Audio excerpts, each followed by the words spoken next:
It's more than just a sign. That historical marker is going to stand as an artifact of that history, and that particular history is not going to be erased. A marker that has officially been 7 years in the making. I actually came here to the community about 7 years ago, and it was the first time I had heard about this, and it has bothered me since I got here. Now the wait is over. 107 years ago, 15,000 gathered as 17-year-old Jesse Washington, a black teenager accused of murder, was brutally lynched. The contrast couldn't be more different as Sunday, in almost the exact same spot, hundreds gathered for another reason. He was lynched, but he became a legend today. The unveiling of an official Texas historical marker cementing remembrance of the Waco horror. The plaque contextualizes lynchings in Texas, describes the horror itself, and explains the aftermath, the beginning steps towards civil rights. We finally confronted that unpleasant history, and we decided to confront it head on. And if there was one message that captured the theme of the day, it was this. Truly moving forward means fully understanding and acknowledging the past. To ignore the past is to erase ourselves, and we do not intend to participate in that. And that Waco theme includes Baylor. Our futures are intertwined, our histories, the good parts and the dark parts of them are intertwined. We've got to all look honestly at our history and understand it so we can learn from it and do better going forward. And to learn for yourself, head to 300 Austin Avenue and find the marker just outside City Hall. For Lariat TV News, I'm George Schroeder. Gone to Texas. The Cows, Gus T, in for another broadcast, hopefully to share constructive information on the global system of white supremacy. Today's date, Monday, September 15, 2025. So I have been told. Just because it's in the book that we are going to discuss this here Monday evening, but it's not like pertinent. This is not one of those where I would have to talk to our guests about this at all, so I have to make sure I get it in now. There's a section of this text that reads, Waco was a black Mecca. You know, as Maya Angelou says, it's a whole lot of fun being black on a Saturday night in Waco. How in the world could I not include that? And one more time, easily one of my favorite lines from Dr. Maya Angelou's many books, her biographies specifically, is woo. Okay, let me be serious and say it correctly. Direct quote. It's Saturday night. I'm black and I'm dangerous. Woo, man. Again, that is not from Dr. Maya Angelou's voluminous works of poetry. This is from her autobiography. So the presumption is that this is true. This is something that was actually said to her by the African. Anyway, shout, we miss you, Dr. Maya Angelou. Catherine Massey Book Club reading, more important than watching television. Now, our broadcast for today. I always encourage local history. You should not be like Gus T, proud, brag about living in the 206, and then someone, hey, what you know about Mary Kay Letourneau? Mary Kay, That should not be you. You don't want to be my example. You should not be someone, I've lived in South Carolina for 30 years, and say, hey, what do you know about Strom Thurmond? Strom Thurmond, who is that? That should not be you. You shouldn't have connections to Texas. Someone says, hey, you know about the lynching of Jesse Washington? Say, Jesse who? Jesse what? Who now? What? Jesse, what? No? Not familiar? No. That should not be you. Study the local system of white supremacy racism. Lots of that will be local history. How did we arrive at this point in your county, parish, city, village, whatever it might be? We have done our part for Texas, even over a number of years. We've had so many programs where we've talked about Texas specific. Devontae Hart on my brain. We had a listener who had the audacity when we had John A. Haymond as a guest on the program to talk about his brand new book, 2025, Black Soldiers, White Law, about the racial mutiny in Houston, Texas, so-called racial mutiny. Tremendous work. Loved it. He came to Seattle, so we were able to see him in person and then discuss his book in great detail on the program. Learned so much. So many listeners contacted me about Mr. Haymond's visit. Cowbell. But folks contacted me, and one had the audacity to say, I'm so glad you all are finally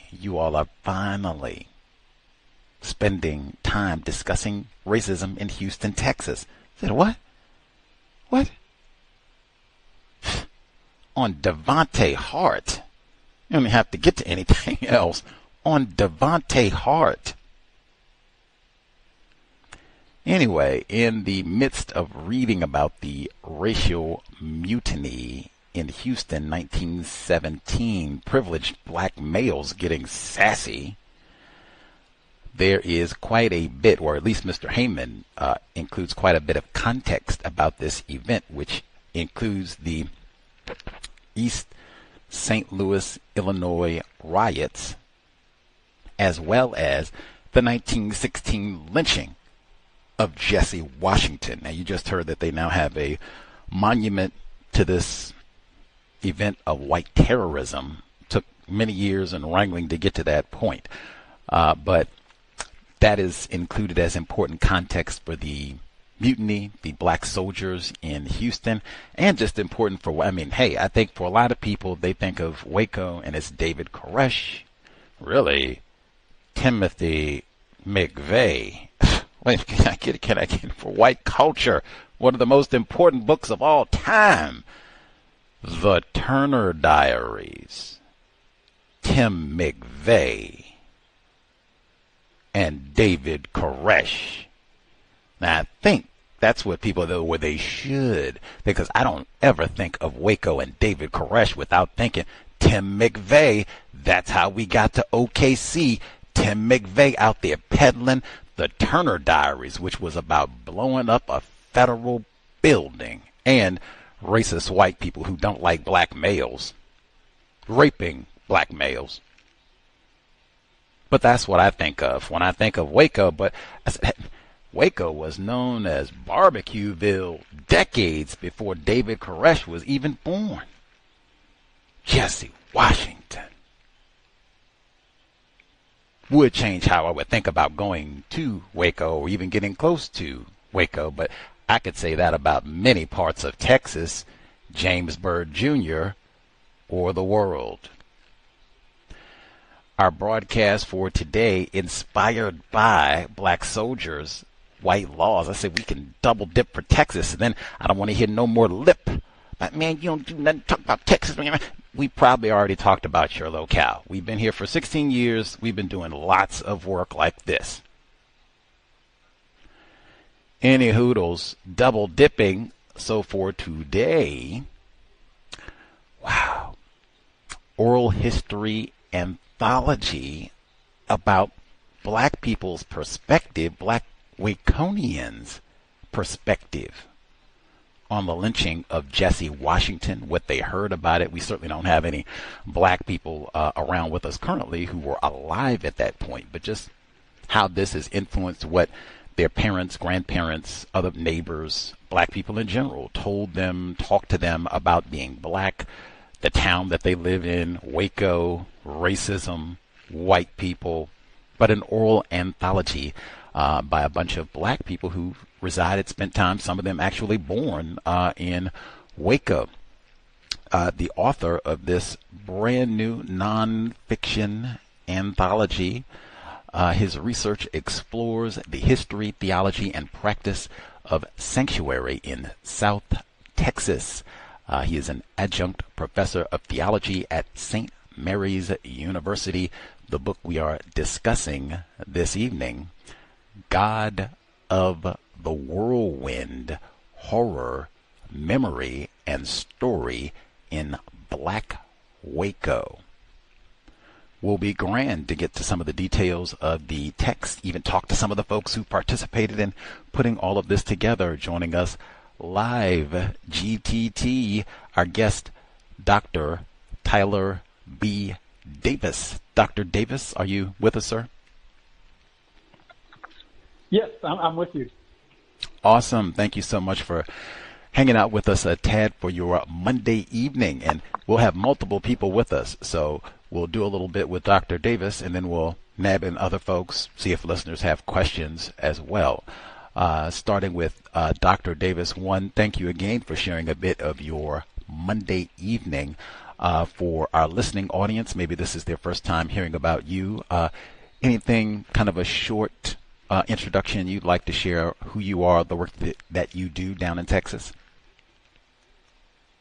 Yeah, well, I appreciate the opportunity, and I appreciate the chance to talk about the book, and more importantly, the history the book is trying to chronicle, recover, amplify, tell. I also want to flag that Reverend Oliver, one of the co-authors of the book, I think is also with us. Maybe he'll be joining later.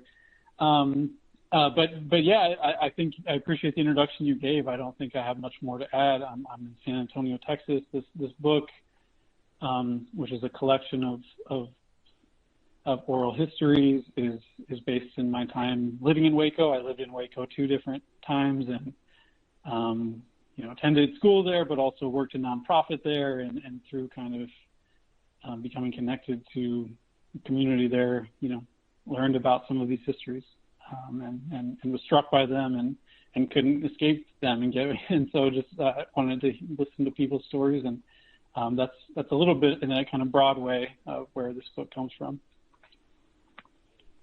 We'll read some tidbits, speak with Reverend Oliver, as you said, one of the co-authors, contributors of this book, and get some of his thoughts on racism, white supremacy in Waco. I guess importantly for people, this might be their first time hearing about the book, and even you and your work, Dr. Davis. One, you are classified as a white man. Is that correct? Yes, that's correct. Okay. And we start our broadcasts, and your book talks in great detail about racism, or even racism and the history of racism in Waco. We start our broadcasts. I use the term racism and the term white supremacy as synonyms. I use the same definition for both terms. That definition, a global system of people who classify themselves as white and are dedicated to abusing and or subjugating everyone in the known universe whom they classify as not white. Do you think such a system exists? Do you think that definition is accurate?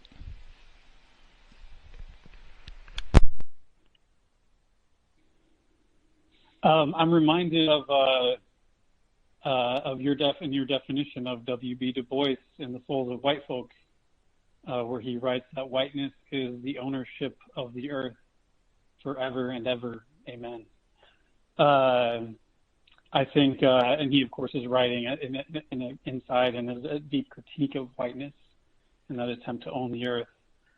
So I think you're asking, do I agree with that definition? I think there's a lot to talk about that definition, but yeah, I think that is in part what the book is. It's recovering history of people who have struggled against exactly the system that you're talking about. So yeah, I think if that's answering your question, or maybe you could restate it. But I think this book is about regional and local histories that have tried to imagine the world otherwise than and against white supremacy and whiteness. Just making sure I'm not confused myself, I'll ask again. Definition that I use for both racism and white supremacy is as follows: a global system of people who classify themselves as white and are dedicated to abusing and or subjugating everyone in the known universe whom they classify as not white. Do you think that definition is accurate? Do you think such a system exists? Yeah, I apologize for the confusion. I think that is an adequate definition for thinking about formations of white supremacy and racism. I think I, like you, also think of those terms interchangeably, that is racism and white supremacy. And certainly that system exists and has existed. Much obliged. Thank you for your patience, and I'm sure we have newer listeners. Reverend Oliver, new listener and participant soon to be. But for folks listening in, I am very precise, even stubborn, in going back to make sure that I just get an answer to questions, because I've concluded one of the ways that people who classify themselves as white, one of the ways that they deliberately practice racism, deception, master deceivers, and just one tiny component of that deception will be you ask a question, they do not answer your question. They'll talk and talk and talk or talk about something else, but your question doesn't get answered. So that's one that I'll ask Dr. Davis. I will request if you could make sure that you do answer our questions. I'm sure we might have some callers dial in too. If you agree, disagree, whatever, doesn't matter, but please, if you could be sure to answer the question, we would super appreciate it, because we do want to hear and learn from you. Is that a reasonable request, sir? Yeah, answering questions is very reasonable. I appreciate, again, the invitation to be here, and I'll do my best to do so. I'm looking forward to the conversation. Awesome. I as well. Just make sure, since you are a white man, we're in a system of racism. Is it logical for any non-white person victim of racism to suspect that you, as a white man, could be a racist as long as the system of white supremacy exists? Is it logical for a non-white person to think that way about you?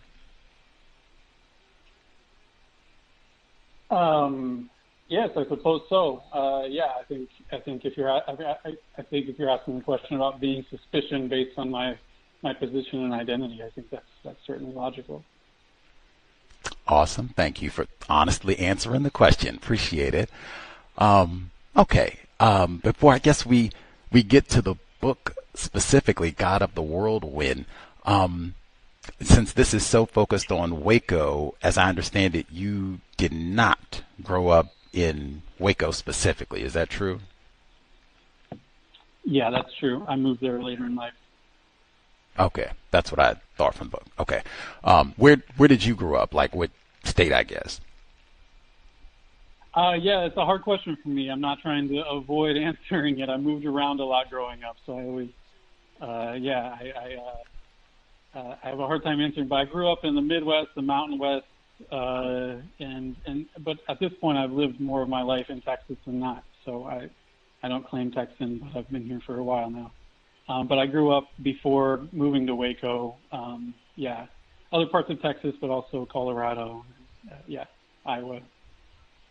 Wow, that's great. That will do fine. Colorado, shout to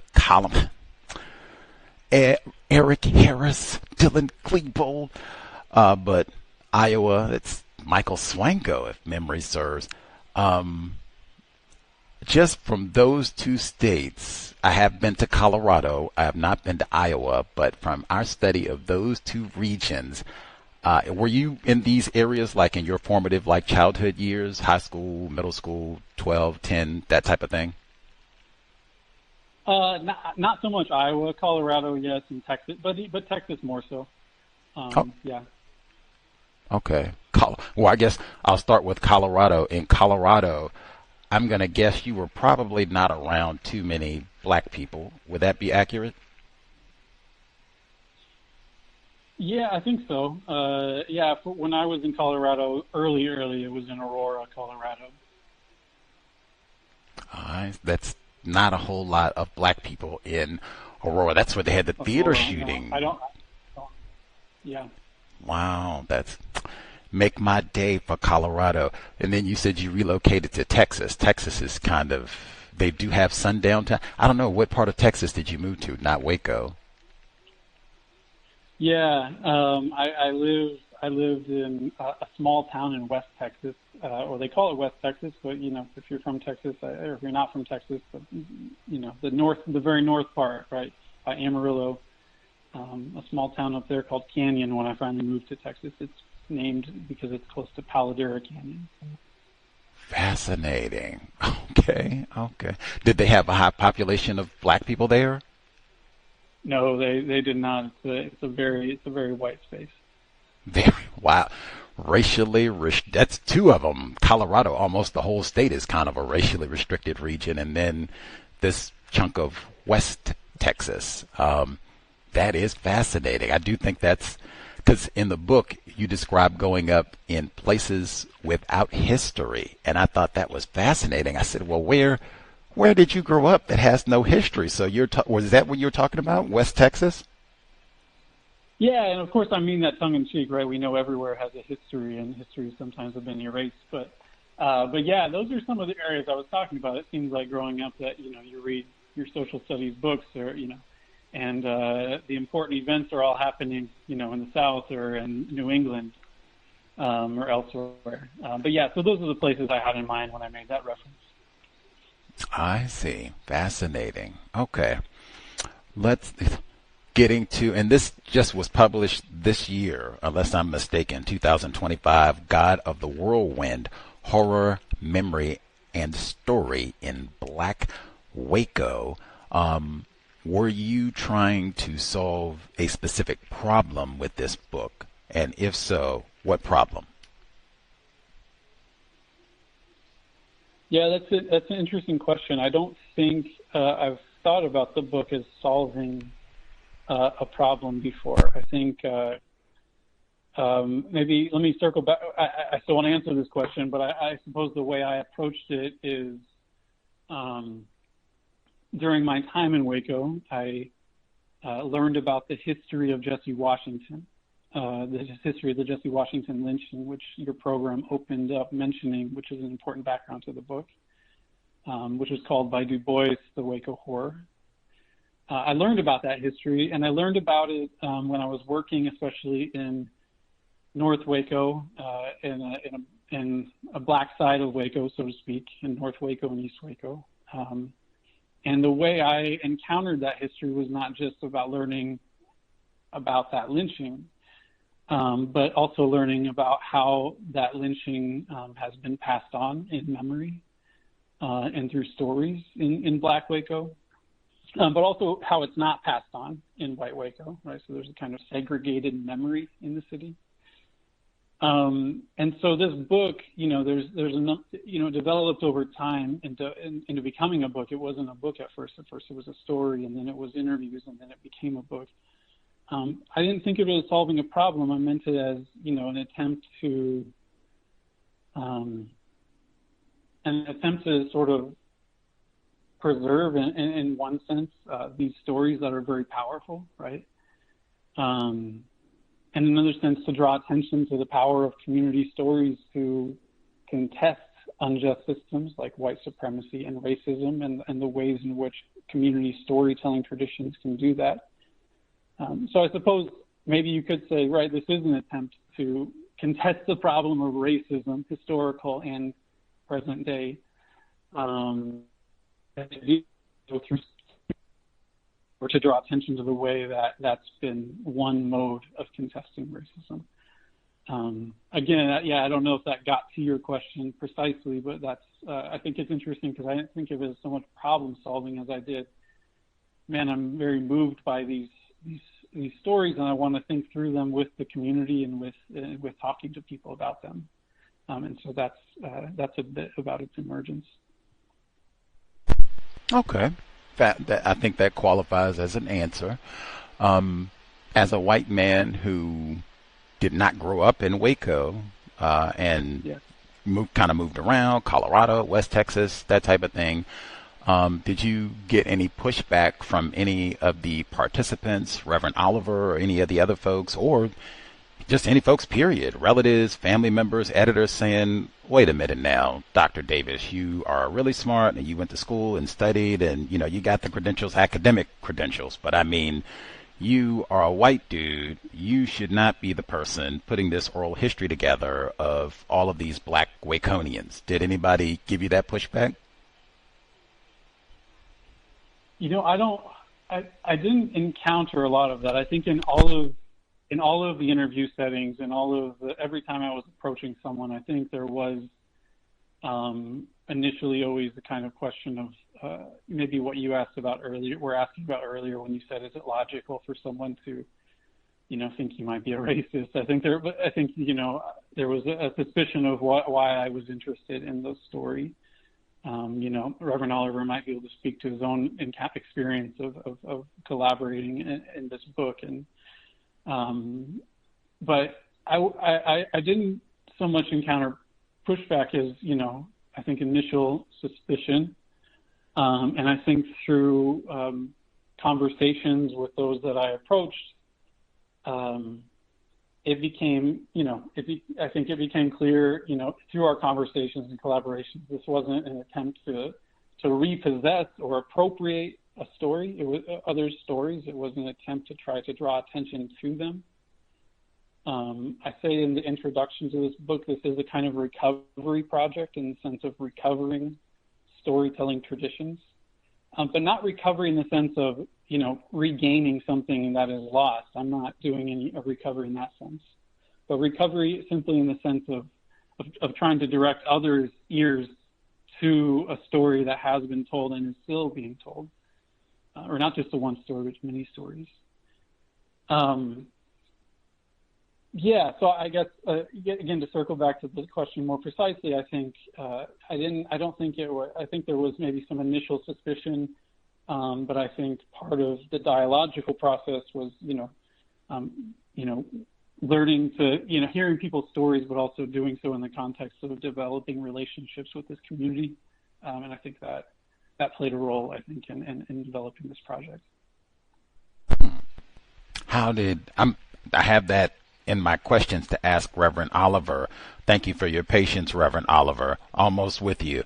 But I guess, and for the other folks, how did you sense that they were suspicious in terms of, did they just come out and ask, like, what were your intentions with this project, or what other ways did they articulate that they were suspicious of you, your motives?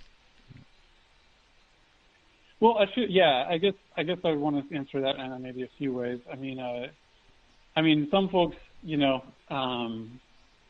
I think might have been articulate, maybe didn't fully articulate the suspicion, but when we, had an initial conversation, didn't share a lot, and the longer we talked, I think, or when it became clear that, my interests were in drawing attention to, I think, the power of these stories and the power of the Black Waco traditions of social justice, people became more open.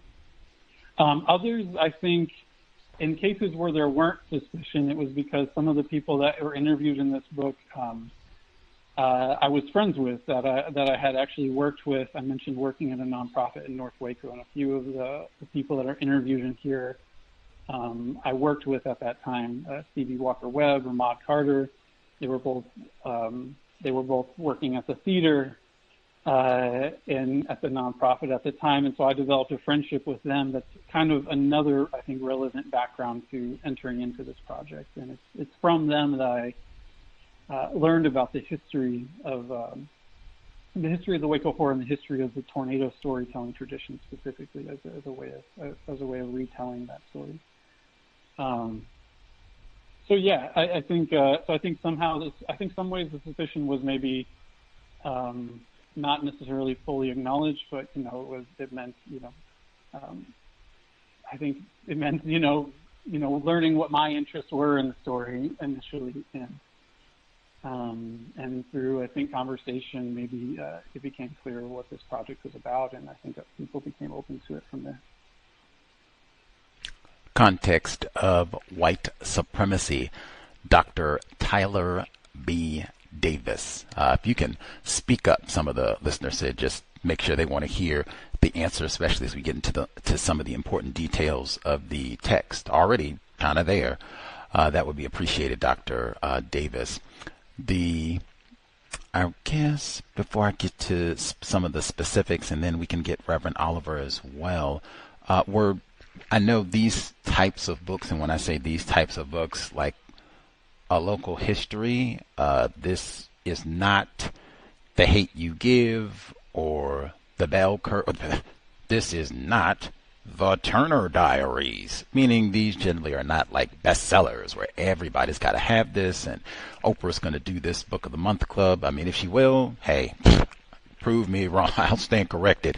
But even still, for books that don't sell so many copies, are any of the co-authors, participants like Reverend Oliver, do they get any compensation for the book sales for sharing their stories with you? Yeah, I think so. The initial interview process that we did before this was a book, this was just a collection of oral histories, and participants were given compensation for participating in the interviews. As far as the book sales, should the book be sold? It's published with the university press, which is subsidized by the university. I think you're right. We don't anticipate it being on the Oprah's book club. However, I think there is live and open conversation with participants and with the press. I don't know what royalties will look like, but should there be royalties, it will be divided among the collaborators. Yes, there is. So the answer is yes. Right on. And then they, I guess, got compensation for the oral interviews, which you used to construct the book, God of the Whirlwind, Horror, Memory, and the Story in Black Waco. I guess I'll read a little bit, and then you can kind of share, or I guess, I'll read a little bit, and then you can share. Since we have participants, they'll be able to kind of give exactly their thoughts on the project and what they thought about it once it all came out. So this is at the very beginning, the introduction that Dr. Tyler was telling us about in setting this whole project up. He writes, one of the participants, he quotes from her, this is Black female, LaRue Dorsey. My grandmother was born in 1863. She really had a slave master. We didn't have a slave master, but we had trouble when I was younger. In the 30s and 40s and 50s, black people in Waco had a hard time in that we were considered second-class citizens, number one. Number two, we were segregated. Now, this is the words of Dr. Davis. The latter half of the 19th century witnessed mass migration of white people to Texas. GTT. I have to even just pause because some of that is like one of the greatest books, and it was a total accident. The half has never been told. Edward Baptist, and he basically, people got mad when that book came out and said, man, Baptist, who is a white man, said, man, Baptist, you made it seem like all white people are racists and slave owners. And he said, yep, basically. Directly, indirectly, yep, basically. And it's a big, thick economic book, too. And we read the whole thing, but, whew, man, he talks specifically about this wave of white people going to Texas in this big, thick financial book with all these facts and what have you, Gus T would remember GTT, gone to Texas. White people not going to pay their bills. I'm not going to pay my creditors. I'm going to take my niggers and run to Texas. But that's a different book than what we're talking about. But woo, legendary work. The Half Has Never Been Told. Texas features so prominently in that. Anyway, latter half of the 19th century witnessed mass migration of white people to Texas, especially from the U.S. South with their niggers, which outpaced black migration and ensured demographically the restoration of white planter rule, the radical and systemic commitment to generating wealth through cotton production, no matter the human and ecological cost, fundamentally shaped life in the region. More than an economy, the plantation aimed to be an encompassing social reality. Daily life was disheartening. Oh, the page clicked. Okay. Daily life was dishearteningly characterized by its conventions: systemic impoverishment, land theft, and resource monopolization, legal and vigilante enforcement of racial segregation, routine racist, gendered, and sexual violence, and a moral and spiritual vision projecting inhuman ways of seeing oneself and others. I'll pause there. When you say gendered violence, what do you mean in this context? Yeah, I think gendered violence in this context is thinking about the gender dynamics of lynching. And for listeners who are not familiar with the history of anti-black lynching, the pretext for many lynchings, right, was stories of so-called violation of white feminine virtue, right? These fabrications that were used. So there's a certain gendered and a racial gendered world, right, in which, that was the kind of ideological scaffolding or justification for anti-black violence. So that's what I'm referring to there. Got it. That's fascinating, because I'm basically just flipping a page. This is all still from the introduction, God of the Whirlwind. You write, lynching in Texas in the late 19th and early 20th century must be understood within the history and ambitions of plantation society, which was first honed against indigenous people and Mexicans before being transformed in the post-bellum period as targeted anti-black violence. Between 1877 and 1950, there were at least 4,084 racial terror lynchings of black people in 12 southern states and more throughout the rest of the United States. Mob violence was not by any means only exacted against black men. Between 1880 and 1930, lynch mobs murdered at least 130 black women. In Central Texas, 64 black people were lynched between 1860 and 1929. As with national trends, the 1890s were the peak of anti-black lynching terrorism in Texas. And I'll stop there, but you go on. But particularly, as I said, now, when I read this, I hear this all the time. This, what I just read, does not suggest, wait a minute, it doesn't even say that this is gendered violence, that we should think of lynching as gendered violence, and particularly this is white racist violence, especially focused on black males. It doesn't say that. In fact, it goes out of the way to highlight 130 black females. Now, this, no disrespect, and I mean really, I don't care if you're offended. Listeners, whomever, anybody, past 100 years if you're hearing this, I don't care. But this happens all the time. If my math is correct, I'm an ignorant, misogynistic, sexist black male. privilege, but if my math is accurate, if it's 4,084 lynchings, 130 are black females. If my math is correct, that means there are thousands, at least, because we don't even have a total count, but there are thousands of lynchings of black males.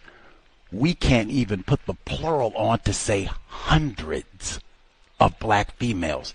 It's 130.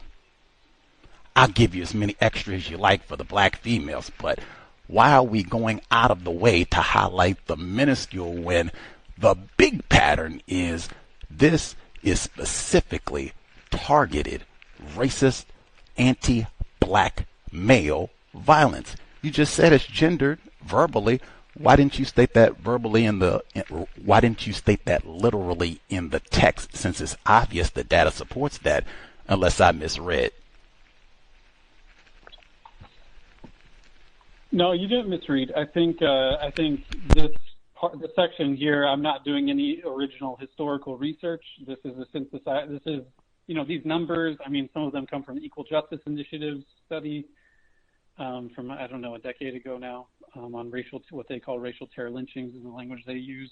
It's also coming from William Kerrigan's The Making of a Lynching Culture, which is probably the best study of lynching in Central Texas.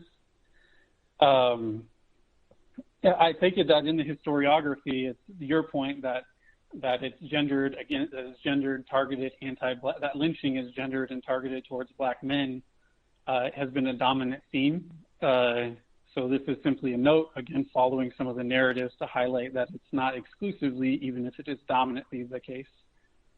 But again, I take it that here, this is an attempt following kind of the historiography of lynching and pointing out that, right, it is generally, as you said, anti-black masculine violence.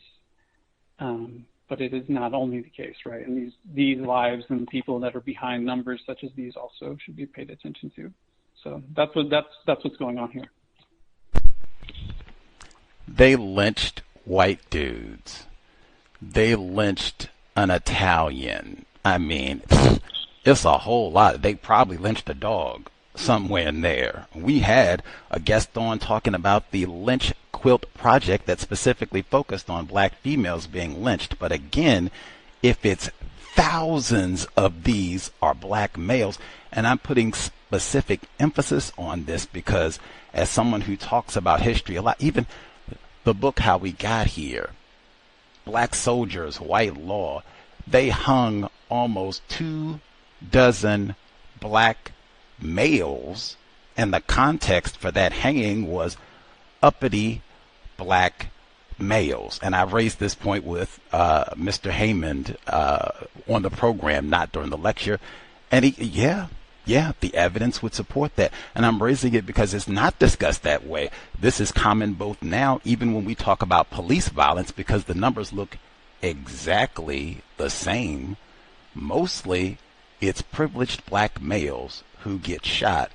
It doesn't get talked about in that way on a consistent basis, that this is a part of a pattern of how white supremacy works, violence that is specifically focused on black males, where even it can be justified. You even get fussed at sometimes and you are patriarchal, sexist for leaving, where we end up focusing on the minority, the 130, and even some of those black females that were lynched, just like some of the black females that get shot by police. This is police violence, white racist mob violence. They were coming for Jesse Washington, and we couldn't get him, so we'll take you. That's a number. 130, I was going to say that is a portion of that 130 where they were coming for a black male and what they call collateral damage. I'm not saying that to minimize, but I mean, hey, who was the target? Oh, it was another black dude. As usual. Am I being logical again, Dr. Davis? I mean, yeah, I suppose I don't know what to say. I mean, if you're saying if we're just looking at the numbers there, yeah, and that there's a general trend, you're clearly right. I don't know why it would be a problem to identify the fact that Black women were also targeted in the history of lynching violence. Again, that's not a central argument here, but it's simply pointing out that this is a part of the larger phenomena of lynching, even if, again, your point is true about, right, these general trends were anti-Black masculine violence. So yeah, I think you are being logical. I'm just not sure. I'm not sure I'm convinced that it negates the need to identify, the larger story, as here with anti-Black violence being exacted against Black women too.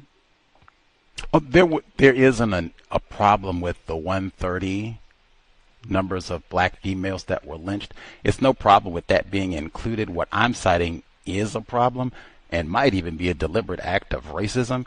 It should be stated, even if it's stated for the 100th time, which I'm saying is not, but it should be stated this is anti-Black male violence. That's not stated, and that's so many times the violence of white supremacy racism is focused on Black males, and it does not get stated explicitly. In fact, I find it curious you go out of the way to point out the minority number in this, but anyway, and it's supported because I can flip forward for the people. Why is Gus making emphasis on this?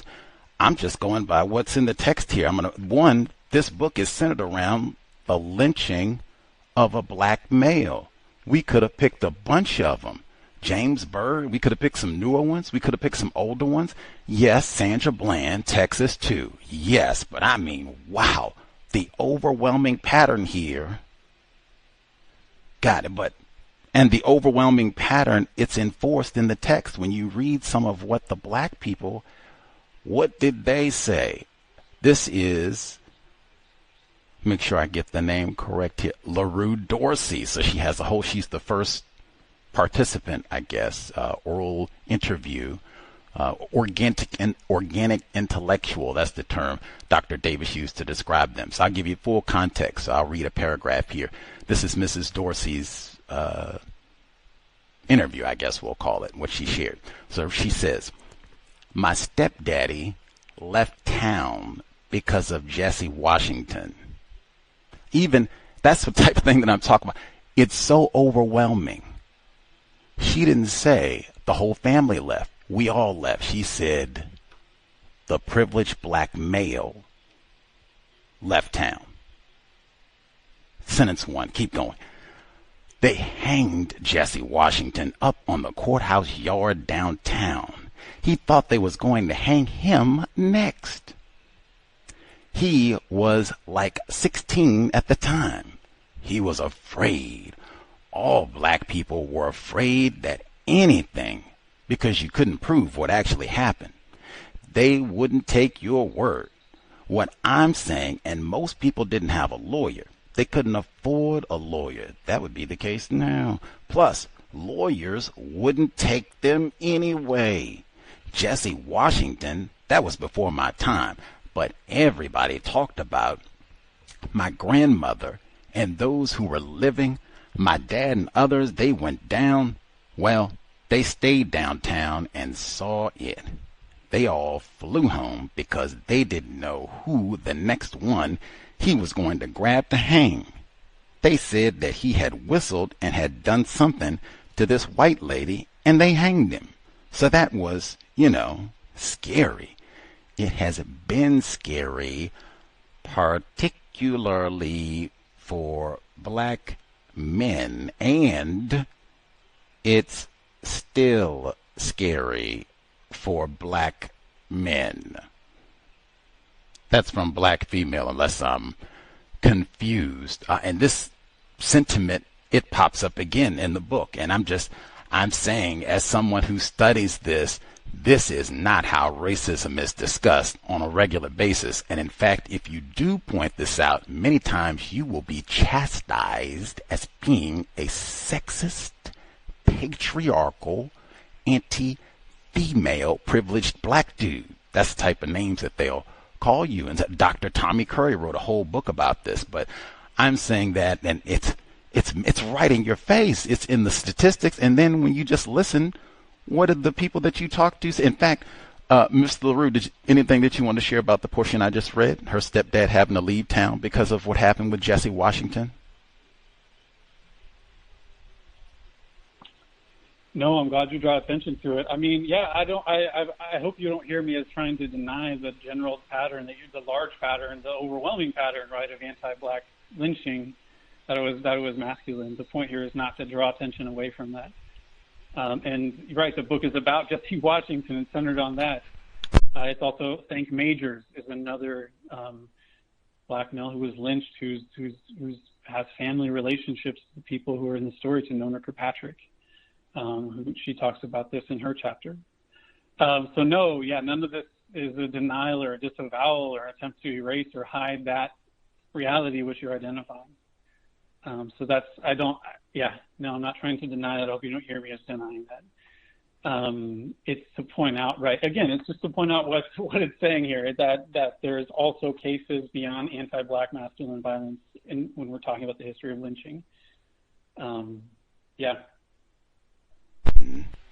Context of White Supremacy, Dr. Tyler B. Davis, author of God of the Whirlwind, used the term Plantation Society a number of times in the book when talking about Waco and kind of the history of Waco that led up to the lynching of Jesse Washington.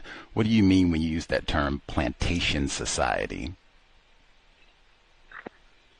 Yeah, here I'm, again, not being original in the narrative. I'm drawing from Clyde Woods, the Black geographer who wrote Development Arrested. He was writing specifically about the Mississippi Delta region, and for him, and I think what I'm trying to do following him here is Plantation Society is a shorthand for talking about broad social patterns that includes everyday social life, economy, religious life, and the plantation, I take it, was a institution that was right rooted in white supremacy and driven by in Waco in Central Texas in the mid to late 19th century, right, cotton production, but it also organized other features of life, and so a plantation society is a kind of shorthand way of discussing that. I might even say it's a metaphor for the system of white supremacy, racism, and I can go back specifically to my definition, individuals classified as white being dedicated to abusing and or subjugating everyone in the known universe whom they classify as not white. This is Plantation Society will pop up here. So you're right. For over a century, plantation society set the terms for living in Central Texas. Today, while the cotton economy and its stifling debt peonage programs no longer dominate, the broad social patterns it initiated have proven resilient. These patterns have taken various forms in more recent history, including, for instance, post-integration divestment in Black and poor people's housing, the rise of the prison and punishment industry, and the state's incorporation of extralegal lynching violence in the form of capital punishment. I even have to pause, say, Gus T., who do you think you are on here sass-mouthing this white man like that? What have you been doing on this goofy broadcast for 16 years? Well, I told you now, we have talked about Texas a lot. I can pick one, Robert Perkinson, Texas tough. And he talked about how the Texas prison industry influences the whole prison system that we have in this part of the world. And a lot of this focuses on 20th century. But, oh man, I just spent all that time being uppity about black males. Whew. Texas tough is all about privileged black males. We gonna burst these prisons from San Antonio to El Paso, Houston to El Paso, there we go, with black dudes. Now, I'm sure Sandra Bland for sure, but I mean, hey, Texas tough is about even black dudes being anally raped, sexual and gendered violence. That's what he said. Have you read that one, Texas Tough, Robert Perkinson? Yeah, it's cited in the footnote there. Yeah. Have to go back. 2010, he was guest on the program. See, I should have read the footnotes. Anywho. No, it's understandable. Yeah, it happened. Yeah, no, I think that's right. Yeah, that book. Yeah, I'm glad you draw attention to it. Yeah, go ahead though. Sorry, I didn't mean to cut you off. No, that was a great point. You knew the book. Great job. See, scholar. That's why we wanted you on the broadcast. Anyway, so I was reading the divestment. I'm saying that what I just read, this section here, that is, this is another one where I say metaphors is so frequent. One of the ways that white people practice racism, they are skillful with their use of words that do not accurately articulate. White people practice racism. That's all that needs to be said. This is not plantation society, and particularly when we get to the cotton economy and its stifling debt peonage programs no longer dominate, but white people do. The broad social patterns it initiated have proven resilient. That right there, white people write and speak as though the system of white supremacy is really passive. And maybe there was some racist white people a long time ago, and maybe they did some bad stuff, and we got like the dust. We got the resident. One of the tackiest words in the world that never gets used in any context except white people lying when they talk about racism. Vestiges. I never hear that word except when they say, we got vestiges of slavery. No, we have white people being dedicated to practicing the system of white supremacy racism. And that's just a very different way of thinking that, oh man, this is just leftover, and if we just work and scrub and get, no, man, that's not what this is at all. Am I being logical based on evidence, Dr. Davis? I think so. Can you restate the question or the part that you're asking me if you're being logical? Absolutely. About? From your text, where you write plantation society and how it's evolved, blah, blah, blah, and you say that while we don't have debt peonage programs, the broad social patterns it initiated have proven resilient. And I'm saying that all of this is a euphemistic, pussyfooting way of saying white people remain dedicated to practicing racism, white supremacy. And I'm saying that being inaccurate and indirect about that's one of the ways white people practice racism. That's what I'm saying. And I'm asking, am I being logical in my assessment? Yeah, I suppose, yeah, you could take this sentence, you could take this and try to reduce it and say, what he means here is white supremacy is still around. And that's part of the story here, but it's also an attempt to articulate, again, just drawing with broad strokes, to narrate right transitions. And it's to say white supremacy of 1917 is not the same as the white supremacy of 2022 or 2025 when this project is done. So it's not an attempt to obfuscate or deflect attention away from white supremacy. It's an attempt to think about change over time. Yeah, I think that's how I guess I would try to defend this transitionary sentence, this section. But I don't think I certainly wouldn't want to deny what you're saying, which is we need to pay attention to the continuity of white supremacy over time. And yeah, I mean to draw attention to that in this introduction too. I'm pointing out for our non-white listeners, because he said white supremacy is still around. That is not what I said. And in fact, I went back all the way to my definition of white supremacy racism that we talked about at the very beginning. White supremacy is still around. Even that is substantially different than saying white people like Dr. Davis still practice and remain dedicated to the system of white supremacy racism. And even you can include what he just said. Yes, these white people, obviously, we don't have the exact same white people from 1927, 1915, 1916, lynching of Jesse Washington. We don't have the exact same white people. So it's a different form of racism, white supremacy, but dedicated to stomping on non-white people. they remain. That is very different than saying, oh yeah, white supremacy is still around. And in fact, that is exactly why I say white people deliberately, that is a part, master deceivers. That is not an accident. And in fact, he used my word. This is the cows. I say, yep, white people minimize. And in fact, we got the minimizing. We got thousands of lynchings of black males.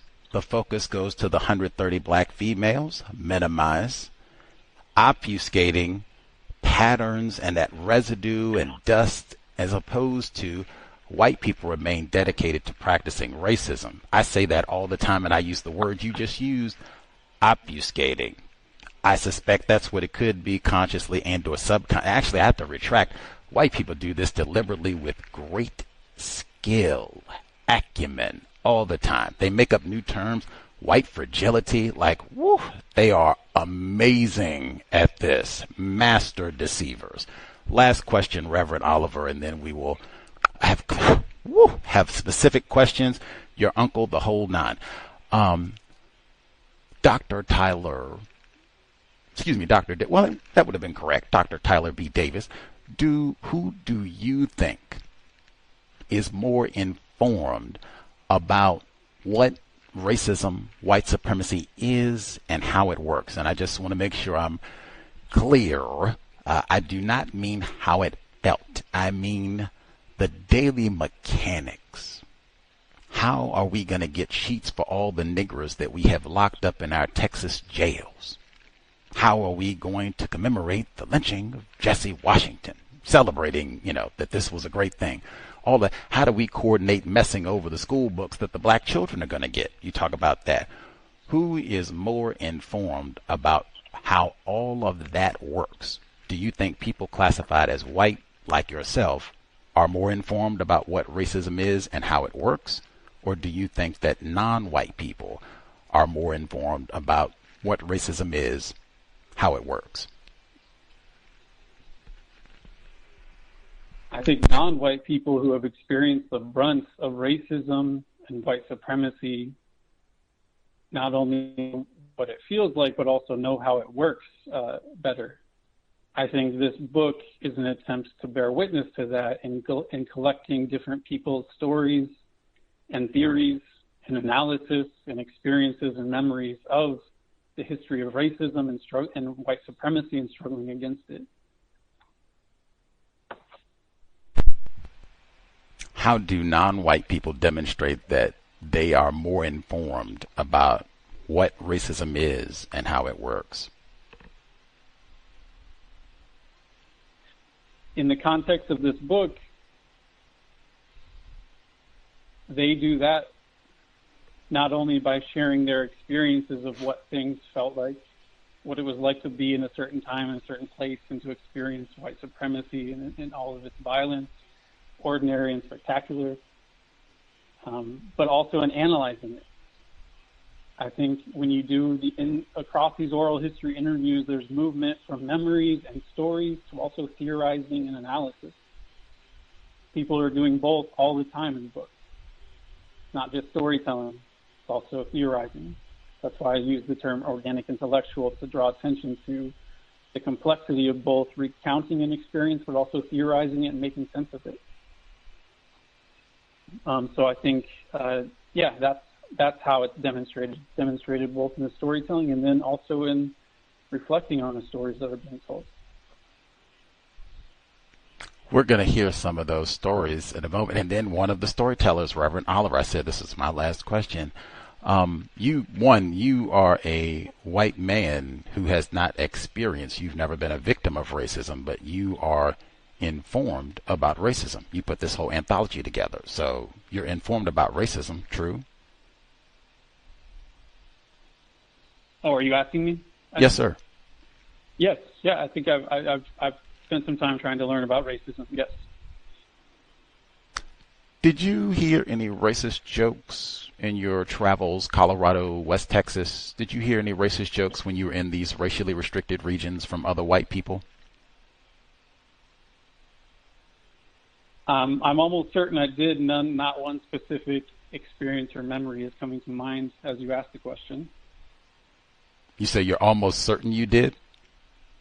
Yes, but again, not one specific occasion is coming to mind. That's curious. That's curious. Okay. Well, but the answer is clearly yes for me. But again, yeah, the answer is yes, of course. Appreciate the honest response. Just doesn't have specific episodes. And I said, now, getting to those stories, because you said this book, these black people that you speak to, Black Waconians, that they demonstrate that they are informed about what racism is, how it works through the stories that they tell, their analysis and such. Okay. This is this? So, okay, never mind. I'm thinking Betty V. Beard. I don't know why I was thinking that was a more exotic pronunciation, but I think that's pretty straightforward. Betty V. Beard. So she's giving her recollections, Black Waconian. What does she say? She tells us.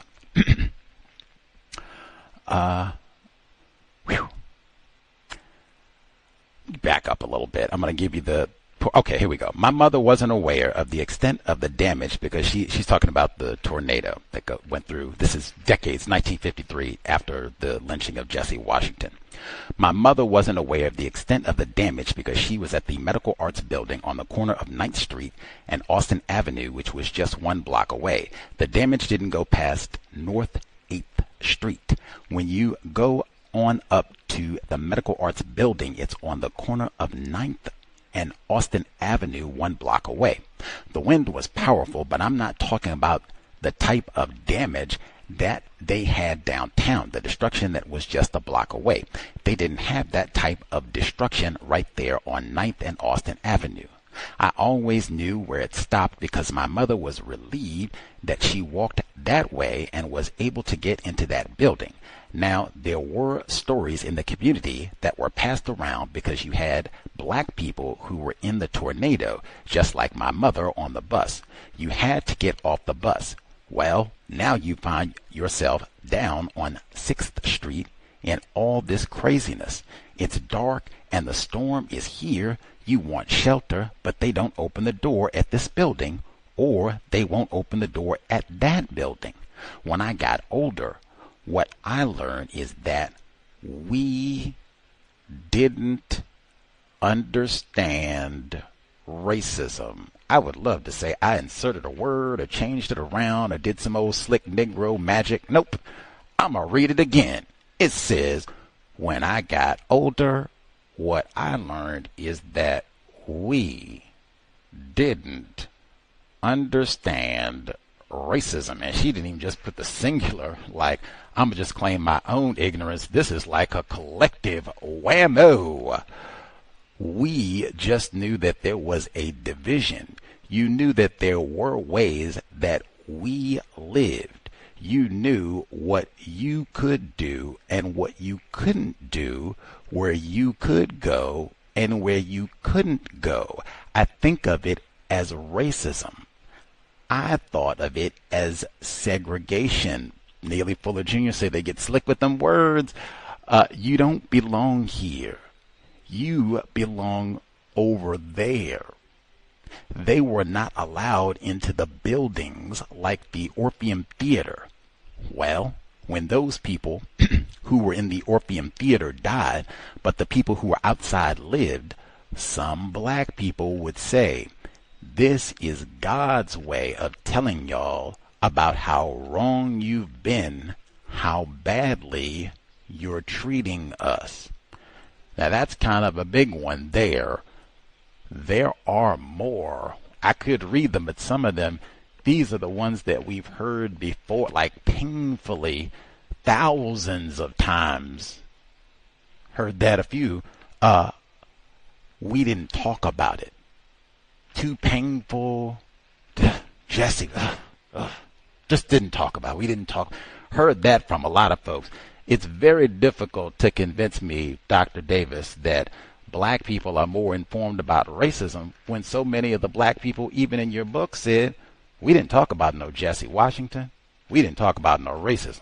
Church, Bible study, black sororities, black beauty parlors, we could talk about that. Lynching of Jesse Washington.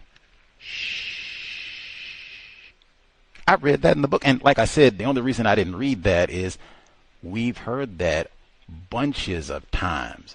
It's difficult for me to accept that black people, non-white people, are more informed about racism when, I mean, I don't know what to say. Do you remember Miss Beard saying that we were ignorant about racism? Do you remember her saying that? Yeah, very much so. What do you make of that? I mean, I take her here. She in this moment in the text, but also in the interview. I mean, she's reflecting on her experience of racism as a child, right? And also reflecting on how she understood her mother's experience of racism, right? Even in the middle of a storm, a tornado is tearing down Waco, and you would think maybe, right, white people might let black folks into segregated spaces in the middle of a crisis.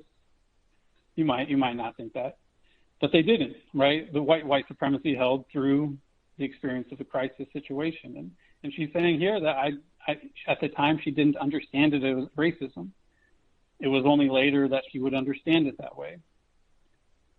So I take her to be saying, right, that she's telling her story in the way she experienced at the time, and she's reflecting on, how she sees it later. Pronouns. But I'm glad. I guess I would also. Can I add one? Oh, yes, sir. My fault. I'm glad you brought this. I'm glad you brought attention to this too, though, because I think, along with Jesse Washington, there's two stories, right, that are kind of tied together. I mean, there's many stories in the book. There's as many stories as there are people telling them. But there's the story of Jesse Washington in Waco, but there's also this tornado story that Betty Miss Beard refers to here. When she says people would say, this is God's way of telling you how wrong you've been, how badly you've been treating us. And this is part of the story in Black Waco, in the Black Waco tradition, of people not only telling the story of Jesse Washington, but also telling the story of this tornado that followed the path of Jesse Washington's lynching. It's a kind of divine. It's a story about divine judgment on white supremacy. The tornado of 1953, which is one of the worst tornadoes in the history of Texas, even to today. So that's also here, and you read that. So I just want to note that appreciation for that part of the book as well, because that's a deeply important community story that's shared across the chapters. For sure, that's Black culture right there. Black culture. I guess, are you aware of any black people who've written books about the lynching of Jesse Washington?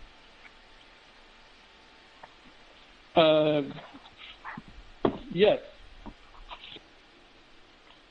Or I guess I should say I'm aware of books by black people that address it. I don't know if the whole book is about it.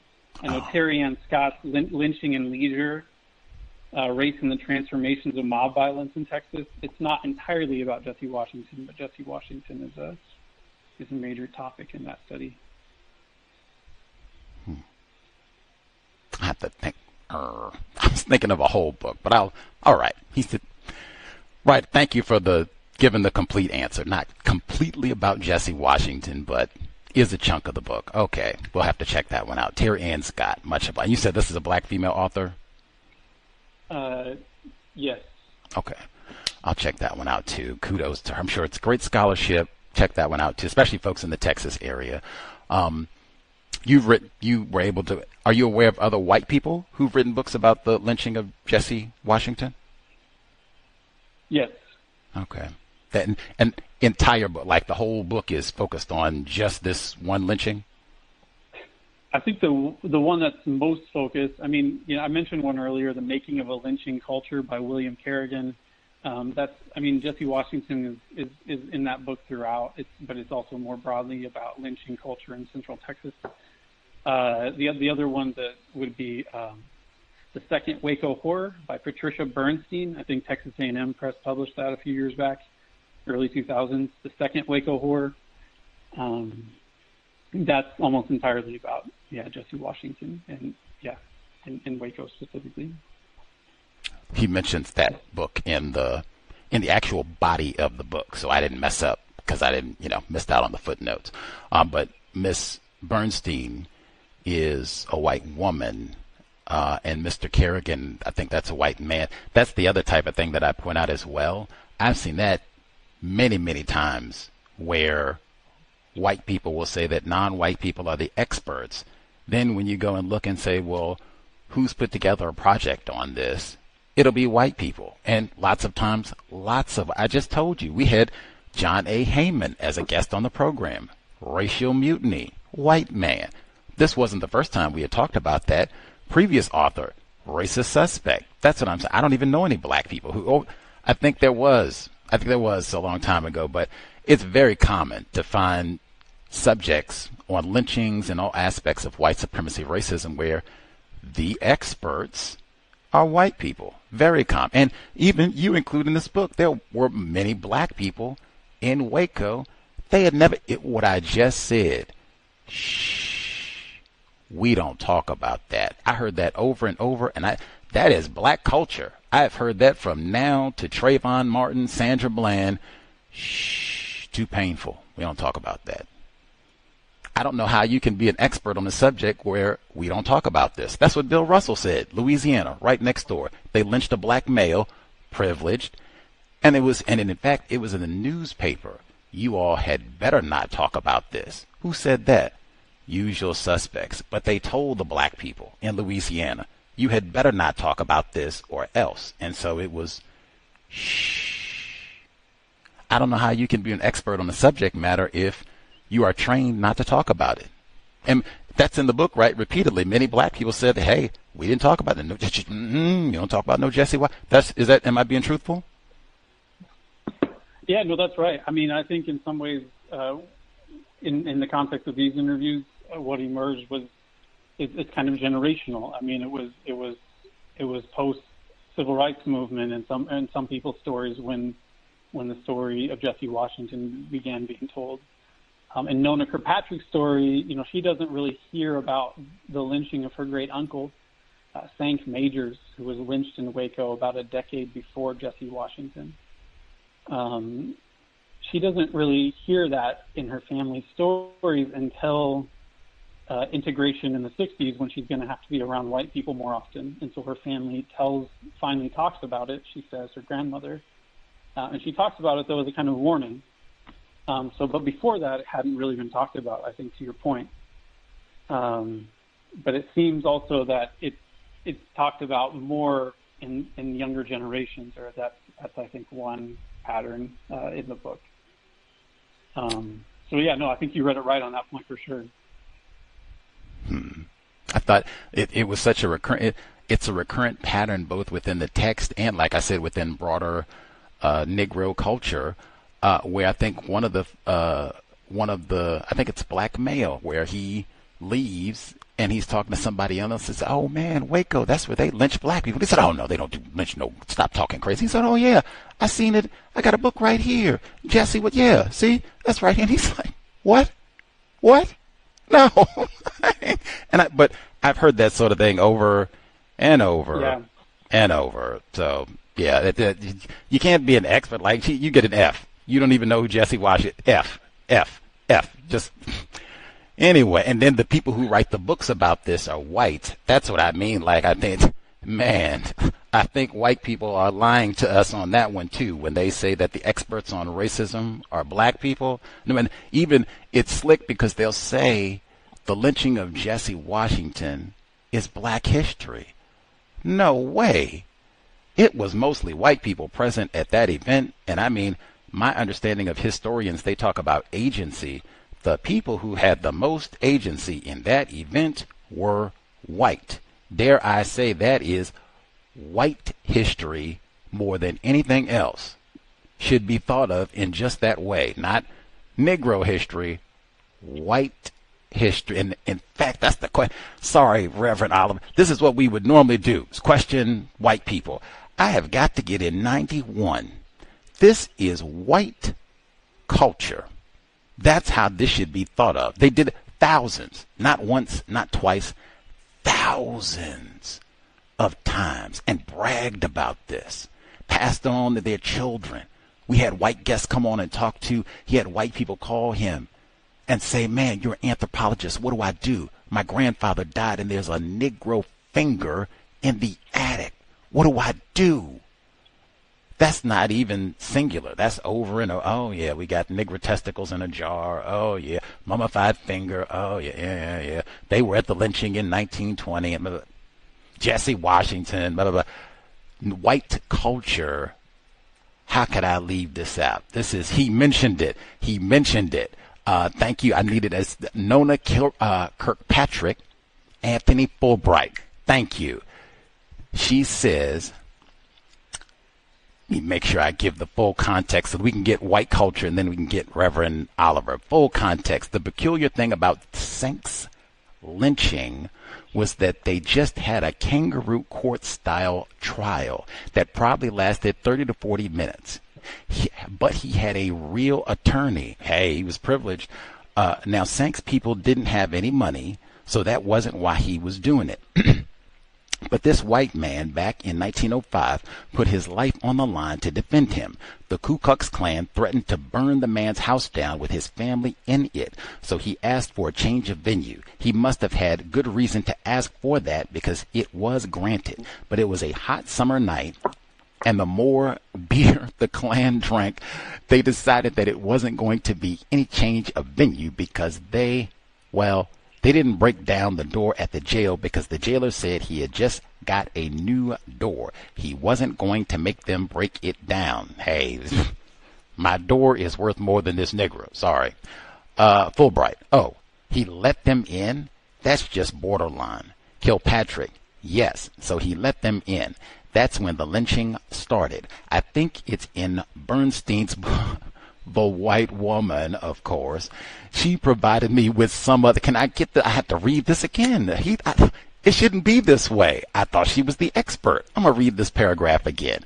Yes, so he let them in. That's when the lynching started. I think it's in Bernstein's book. She provided me with some clippings of newspapers from back in the day, too. It was all.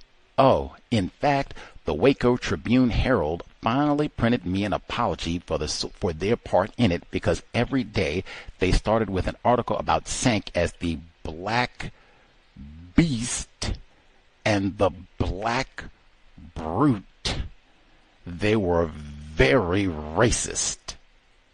They did finally apologize. I think I did start with Black Misandry.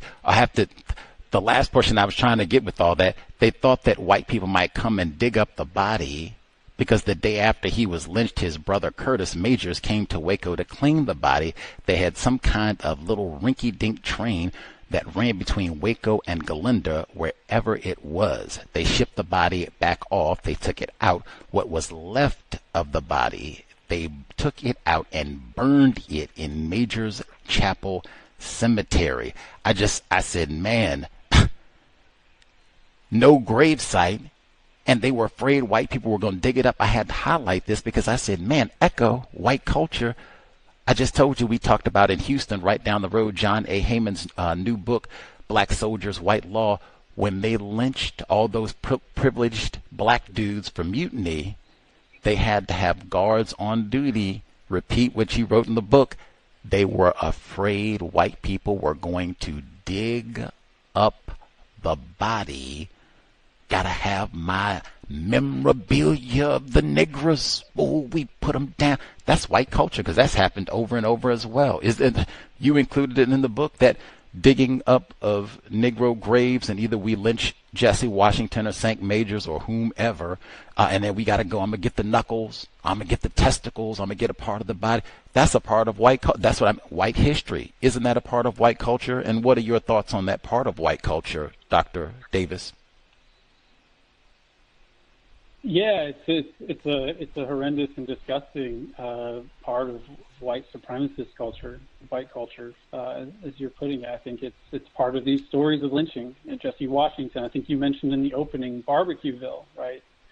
It's this grotesque and hideous side of racism. I think this point that you've been drawing out, I guess maybe just two things to say about experts. One is, since we're talking about Jesse Washington specifically, I mentioned Terry Ann Scott's book, but really the first writing about an analysis of the Jesse Washington lynching was in the Crisis magazine, and it was by W.B. Du Bois, right? And he wrote the article that was called The Waco Horror, and it was an analysis and recounting of Jesse Washington specifically. So I just want to shout that out while we're talking about who has written about, this lynching. We can talk about the recent texts or the semi-recent texts of Bernstein or Kerrigan or Scott or this one. But yeah, I want to also draw attention, of course, to Du Bois's piece that he wrote that was so important in understanding and recounting and telling about what happened in Waco. A man was lynched there. And more, of course, more than just Jesse Washington. The other thing, though, this expert point was interesting. I think, of course, it just begs the question of who are you counting as experts, right? Is it the people who have written the books where they're talking about all the other books and sources they've encountered in the archives, or is it the people who have experienced things firsthand and have done some critical reflection on those experiences? I think the question of who you're calling experts is prompted by I guess a couple comments I've heard. So I think I'd want to just pause on that as well. Yeah. That's critical as well. That's a major pattern. Love the pattern recognition. White people experience racism. The way it gets framed consistently is as only non-white people experience racism. White people experience Dr. Davis, he just told us, oh yeah, I've heard some racist jokes. He has experienced racism. Jesse Washington's lynching, I said, that's white history, white culture. White people are very knowledgeable about their experience practicing racism. Very knowledgeable. Even from the book standpoint, I'm just using logic. You're going to be hard pressed to convince me a group of people are intelligent about any subject. Chemistry, you pick. Chemistry, automobiles, Wi-Fi, horticulture. They don't ever talk about horticulture, Wi-Fi, and in fact, you go to ask them a question. Do you know anything about propagation? Shh. I just want to grow another plant. Shh. We don't. Shh. Too painful.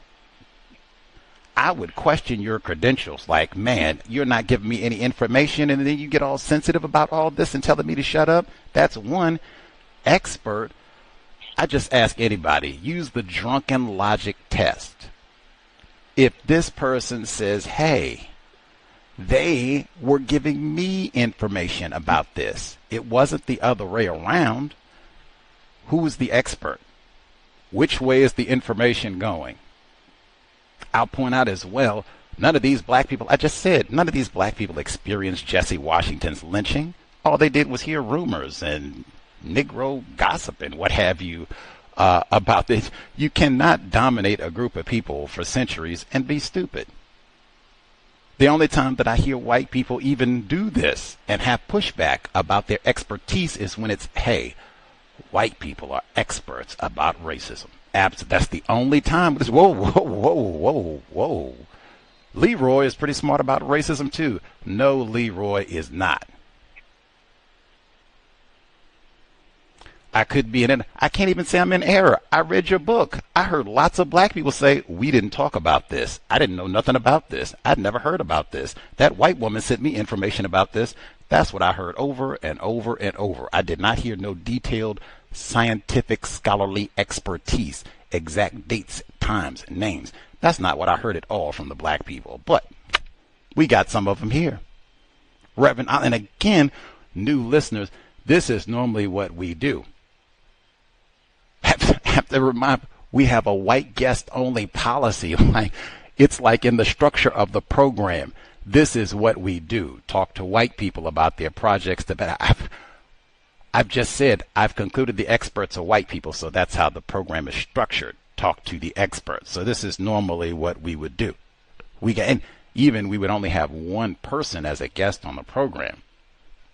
But we got extra today. One of the co-participants in the text.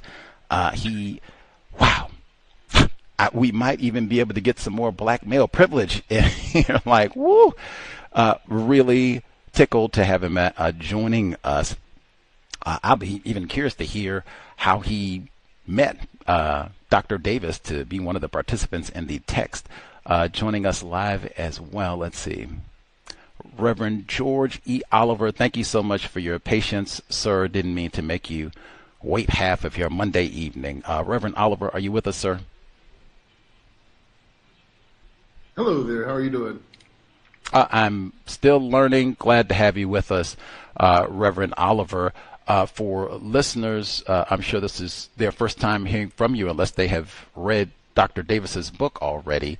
Anything that you would like to share about your connection to Waco and your involvement in God of the Whirlwind? Well, first and foremost, thank you, Gus, for having Tyler and I on the show tonight. I have been thoroughly entertained listening to the discourse. I feel I'm going to sort of weave a couple of things into this answer because I've been waiting for a while and probably have a lot of comments on a lot of what y'all have already said. But I think that where I'll start is with Tyler. Like, how did I become involved in this project? You had sort of intimated it just a moment ago, so I wanted to jump in on that. I was approached by Tyler and referred to him by one of the people that you haven't quoted tonight, Linda Jan Lewis, whom, if you have done your homework on some of the people in the book, Linda is a living legend in the Texas NAACP. She served in Texas government.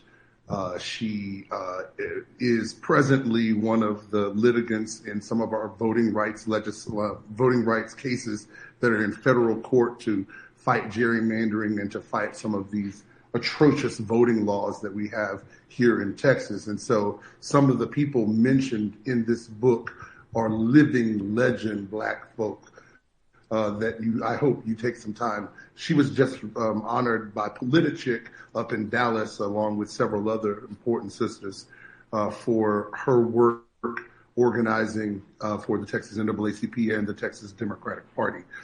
But Linda was one of my mentors when I was the founder of the Baylor NAACP. She was one of my mentors in helping us set ourselves up.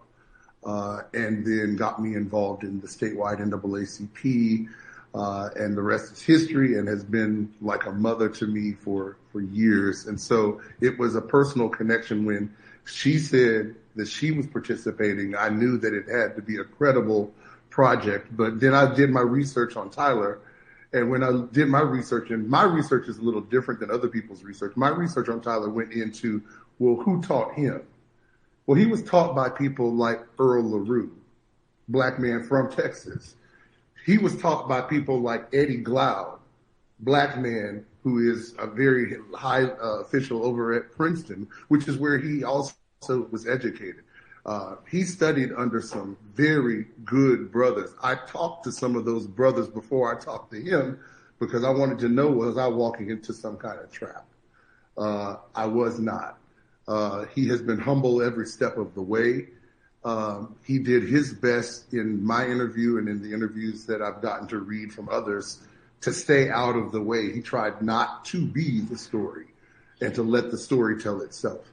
And so I just want to make sure that I definitely believe in trying our white brothers for you know, are they authentic? Are they here? Are they doing it for the right thing? And again, I can't say that he has no single racist motive in his body, but I can say that in participating and working in this project and working with him since, he's been nothing but a real friend, and I'm just glad to have been a part of the project. my time in Waco, and I think that if you kind of look at how the book is organized, the people closest to the story start at the beginning of the book. The people who are farthest away from that story, people like Stevie and Ramad and myself, we are at a later stage because we are the generation that's now inheriting this story, that is now burdened with figuring out how do we contextualize it for right now. And that's a lot of what I spent my time, theologizing this, and also going back into what this story taps into in essence, which is what is the memory it brought up in me. And I talked about those memories very explicitly and very specifically because I think that that's what this is important. It's also important to note this book didn't start out as a book. This book started out as conversations with people because there was this story that was going around that had been told orally for a while. And he kind of heard a whiff of it and said, let's flesh it out. Let's hear the story of the story of the story. And he captured that. And I think that the essence is that, and I think I named that in my chapter, that the people needed a story.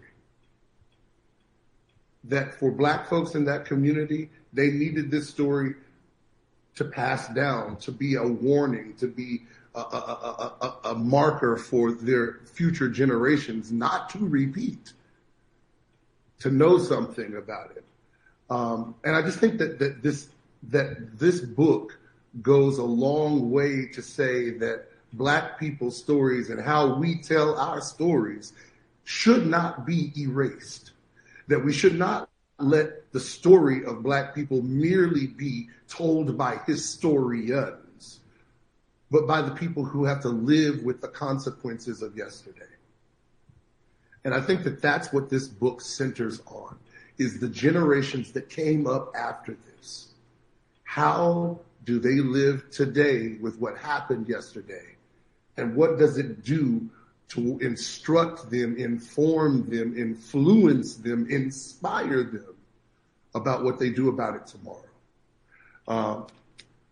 I can point out some other things, but I stand ready to answer any of your other questions, but I'm happy to engage any of the rest of it. Spectacular, Reverend George E. Oliver. I'll read a little bit from the book, and then you can kind of, I have a specific question you can respond. So I'm picking up your section, Reverend Oliver. For people who were looking for some answer to theodicy, I think that this story was a part of that process. They had to work out the goodness of God, even in the one story that I saw where they talked about, like, all the people said, oh, we're in this shelter and we're going to be safe. They were not safe. I think that the idea is logic said that was a safe space, but there are some things that are so much bigger than logic, much more destructive and powerful than logic. Absurdity is such a thing. I think that we have to fight against that. I think that this story, and some people might think it sounded ridiculous, it was a people's battle against absurdity. Whatever words they found to strike the balance, to right the wrongs, to make things a little more level. Frequently in my community, we tell jokes at white people's expense. I'm an honest person. I'm here talking to a microphone. I'm caught now, but it's less a matter of trying to tear white people down and more trying to figure out a way to let off some of the tension of what's happening in your life. Just laugh about it for a second. Again, we laugh to keep from crying. So I asked Dr. Davis about racist jokes, so I get to do same question again. Do you remember the last time that you heard someone classified as Black making a joke about white people, and or do you remember any specific jokes that you've heard Black people make about white people? I mean, again, as a preacher, talking to you, and a Baptist preacher at that, I'm one who's not afraid of the truth. I can tell you the racist black jokes against white people I've told. Yes, I've heard them. I've heard jokes. I've told jokes. And I'm not ashamed of any of the things that I have heard or done. But I will tell people, if things are uncomfortable, I'll tell people that I'm uncomfortable. I've gone to the mat to defend not just myself, but my people. And I would do it again. Oh, let's hear one of the racist jokes that you've told about white people. I certainly have probably laughed a bit at the expense of Charlie Kirk in the last few days. And so I've told several jokes at his expense because he didn't care for my life, and so I don't care for his. Wow, being right. What did Charlie Kirk say that suggests to you that he didn't care for your life? Did you think he was? Well, I guess I'll fast forward. Did you think he was racist? I think it's an objective statement to think that Charlie Kirk is racist.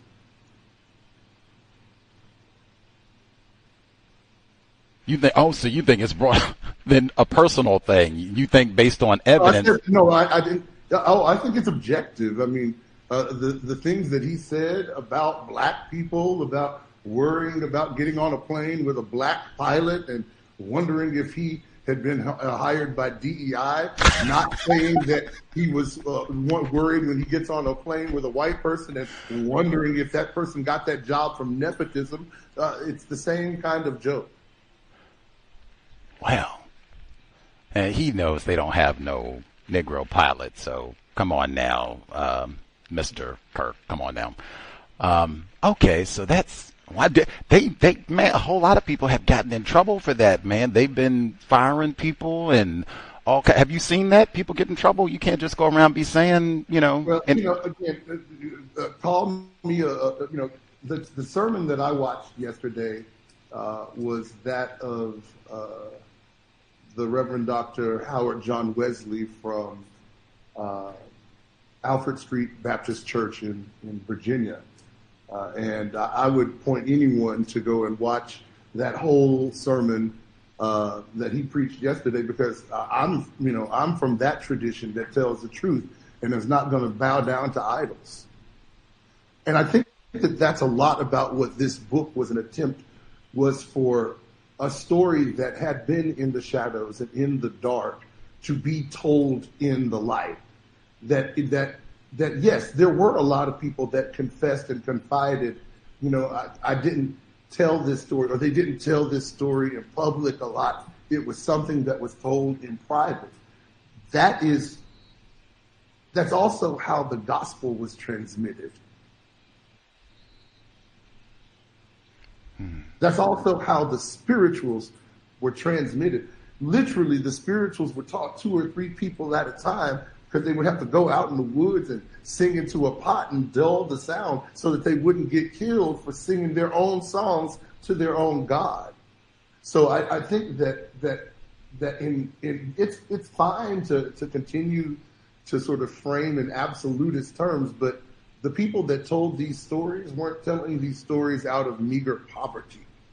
These are people that built lives that continued on with great traditions in this part of Texas. These are people that, despite the oppressive white educational structure that's there, they made sure that these stories didn't get lost totally.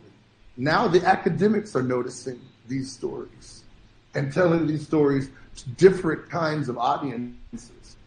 And I, for one, am glad that the stories are being told, because I think that particularly in this one, people thought it was ridiculous that black folks kept telling this allegory, this morality tale about a God that waited 4 decades to show that he was going to be just.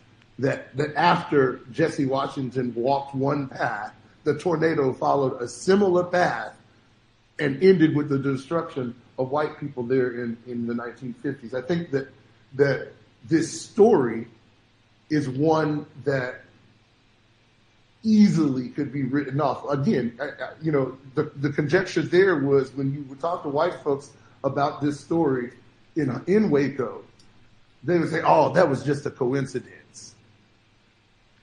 But many black folks that you talk to about the same story say that was providence. Now, this isn't about history or historical fact.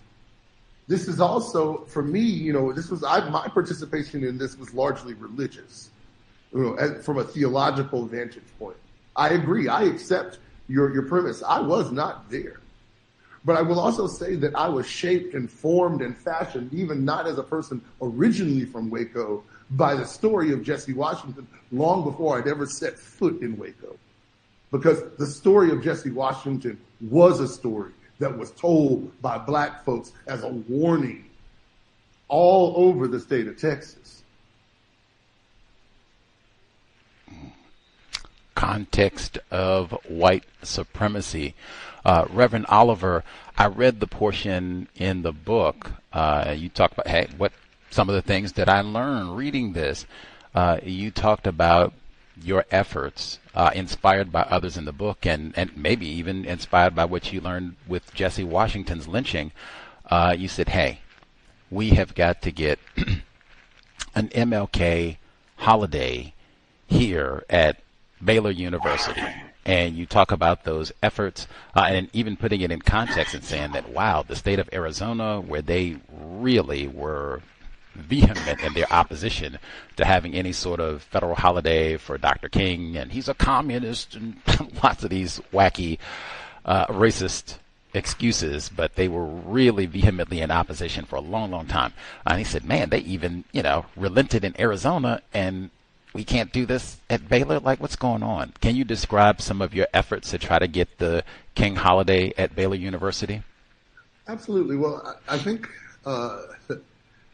I tell this story, and again, it gets back to how I got to be in this cohort. Back when I was at Baylor, 1998, I started there. I was elected freshman class president, and sort of faced a lot of backlash in that media. And then a little bit later in my tenure, there was an off-site newspaper printed. It was sort of like the skull and bones of Baylor was this group called the Nose Brotherhood, and they would sometimes print these satirical papers, but they often dabbled in racism. And they did some things that were quite racist. And I created a coalition of the NAACP, the college Democrats, and the college Republicans to protest the administration. And so we had 3 points on our agenda that we wanted to accomplish. The 3 points were: one, that the nation's largest Southern Baptist university should honor the federal holiday of the only Baptist minister from the South that we had, which was the MLK holiday. And up to that point, they didn't acknowledge it. And so with 700 or 800 students outside the president's office, with cameras, with national cameras there, it was put onto the media. Thank you, Linda Jan Lewis, for assisting with that, getting the local and national media there. But we worked on this strategy together, and some of the other demands that we made were around doing some investigation into retention of Black and Hispanic students, because after about the second year of being a student at Baylor, we were seeing that there was an attrition rate that was greater than 50%. And so we were saying we need to improve those numbers, because you can't just use us to be great on your football field and use us up and then lose us. So we want these people to graduate. And so we they ended up conducting a study. And then thirdly, we pointed out, we had gotten our hands on some data about the composition of everybody who was in upper administration, like who had high ranking positions. And of like the 120 something positions that were considered, upper ranking, I think that there were like 2 Hispanics, 1 Native American, 2 Hispanics, 1 Asian, no Native Americans, no African Americans. It was and 120 something, white people. And so we said that that's not going to work. And so we demanded that they figure something out about it. And so the very next hire Baylor made after that protest, because they were embarrassed, and this is before the sex scandals that they were having,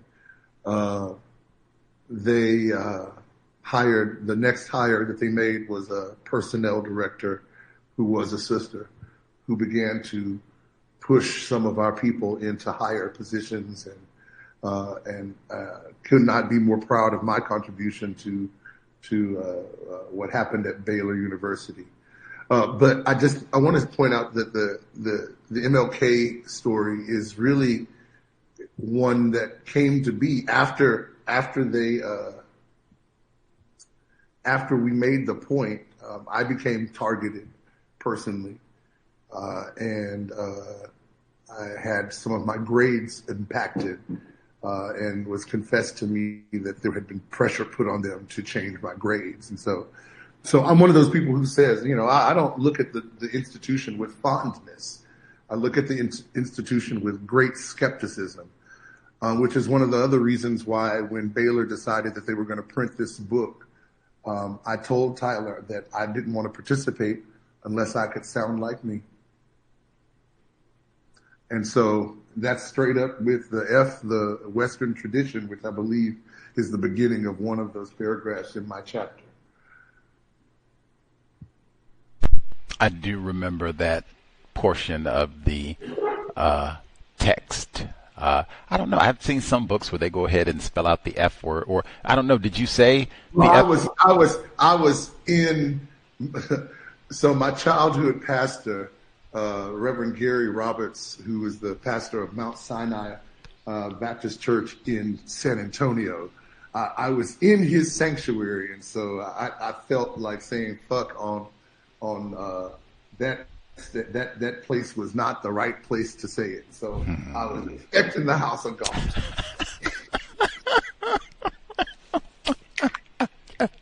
Okay, he said right on. I respect that. Reverend Oliver. Okay. Before I get to your uncle, since we were on Baylor, does the name Patrick Dennehy, does that mean anything to you?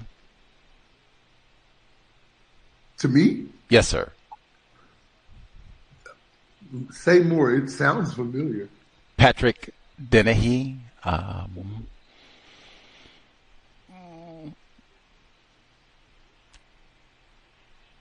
Basketball player. Keep going. He died under suspicious circumstances at Baylor. That narrative is when was that? 2003. Make sure I got the exact date. I think it's 2003.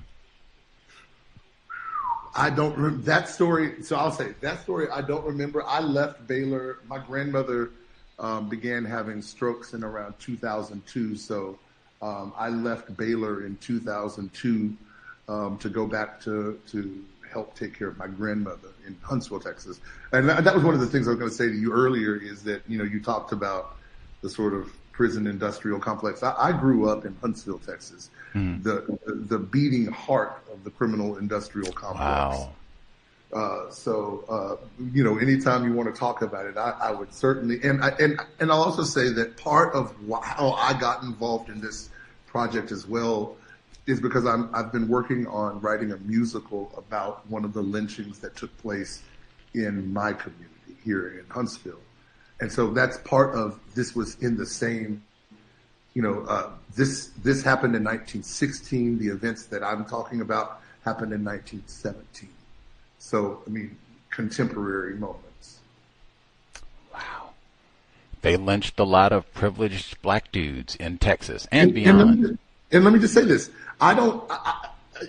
As you were digging into Tyler about that, on the privilege, there's a part of me in my liberal education that wanted to jump up and yell out things about erasure, that there's been systematically an erasure of the stories of black women being told side by side in these stories of lynching. The story of lynching that I'm planning on telling about the Cabinets family in Huntsville, Texas, and it's an epic story that has not been told much. It was a very light-skinned family. They had that high yellow privilege, and they fought back. They were using the draft to send black people to. The draft board was sending black people to the war so that they wouldn't have to send their sons, even though they weren't supposed. The military wasn't integrated yet, and so one of the black mothers fought against her son being sent to the war wrongfully. One, he wasn't even old enough, and so she challenged it in federal court, won, and when they came back, they killed her son. They killed another one of her sons, and then they shot up her entire family with her on the front porch holding her gun pointed at the mob that came to kill her. And so I think that it, these stories of our stories are our whole story. And I note that they noted that there were 120 something women, but that's not the totality of the women that were lynched in the South or in America. It's not the totality.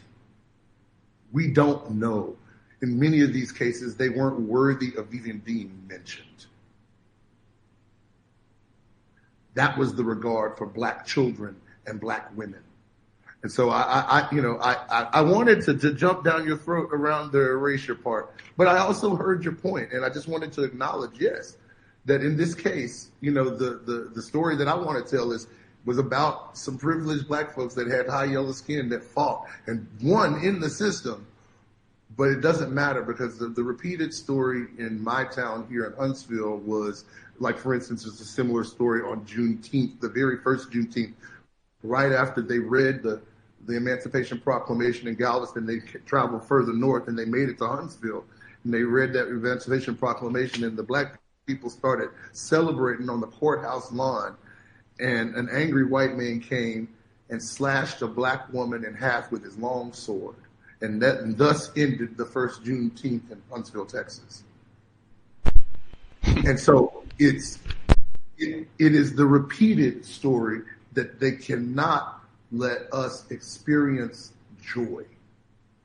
And that's why I'm impacted by not just God of the Whirlwind, but books like We Refuse by Kelly Carter Jackson, because I think that it's in those books. This book tells us not to forsake the telling of our stories. And Kelly's book says, I refuse, or we as a people refuse to let these people drive our joy away. Then our joy is one of our weapons to revolution. And so I think but I also think that telling the stories that are hard to tell from our past, that's another part of our liberation and our revolution. And if I can, real quickly, I don't want to filibuster or whatever. LaRue Dorsey, in that first chapter, we pulled a section of her quote out, but I think that one of the key pieces you missed about what she said in her witness, they wouldn't take your word, is what she said. Why is this book written? Because they wouldn't take our word. And so this book had to be written late, because they wouldn't take our word. Linda Lewis, she says, I know that it is my job to pass on what I've learned based on my experiences to the next couple of generations. This is building that ethos into an ethic. That's what this book teaches.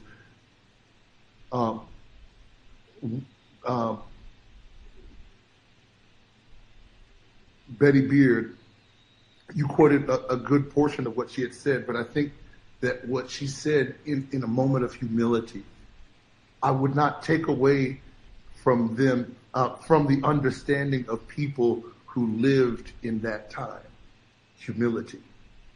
That we have to sanctify the words of our ancestors and the works of our ancestors and the memory of our ancestors. We have to sanctify them, and sometimes that means telling the story. And I don't really care what color the person recording the story is. Anthony Fulbright, he said, the time to revolutionize is going to depend on what we do as a people. And he said, and that starts with home training. I think he's right. Reverend Oliver, hang on one second, because I had actually your portion of the book that I wanted to get to. I did just want to point out, if you think white people, racists, didn't care about black females enough to record all their deaths, it's very difficult for me to imagine that they like Leroy enough to write down his name and date every time so that we got all of the black males who've been lynched too. Either way, you wrote about your uncle specifically in comparisons to Emmett Till, two privileged black males. I'll just read this portion here so that we can get it. I thought this was important. The storm has a way, so this again, the tornado, 1953. The storm has a way of bringing the family back to a certain type of conversation, or at least provides that space for them. When storms come in family lives, not the actual storm, the other kinds of storms, financial storms or health storms or whatever, is the exact same thing. For us, we view all of those storms as the opportunity we have to come together. We don't really have much choice. I quote Shakespeare all the time. There is no virtue like necessity. For some of us, we make necessity a joy. So, the stories that I hear about what my family has, and, those who raised me, what they did in their own time. The story that I didn't say was there was a threat in my own family in the aftermath of what happened to Emmett Till. Now, Emmett Till is 1955, so that's a little more current. My uncle was dealing with a similar situation. What happened was he was alleged to have whistled at a white girl at the bus station in the South. The men threatened my uncle, but they didn't do anything to him. My uncle goes to my grandfather and tells him what happened. He says, I want you to point them out to me. He put him in his pickup. They drove over to the bus station. He pointed out the men. My grandfather says, come with me. He reached in the back of his pickup, right there where people in Texas keep it, and grabbed his rifle. We walked right into the Greyhound station and pointed that rifle at the feet of the people who had threatened his son. He said, I don't care what you do with these others, but not this one here.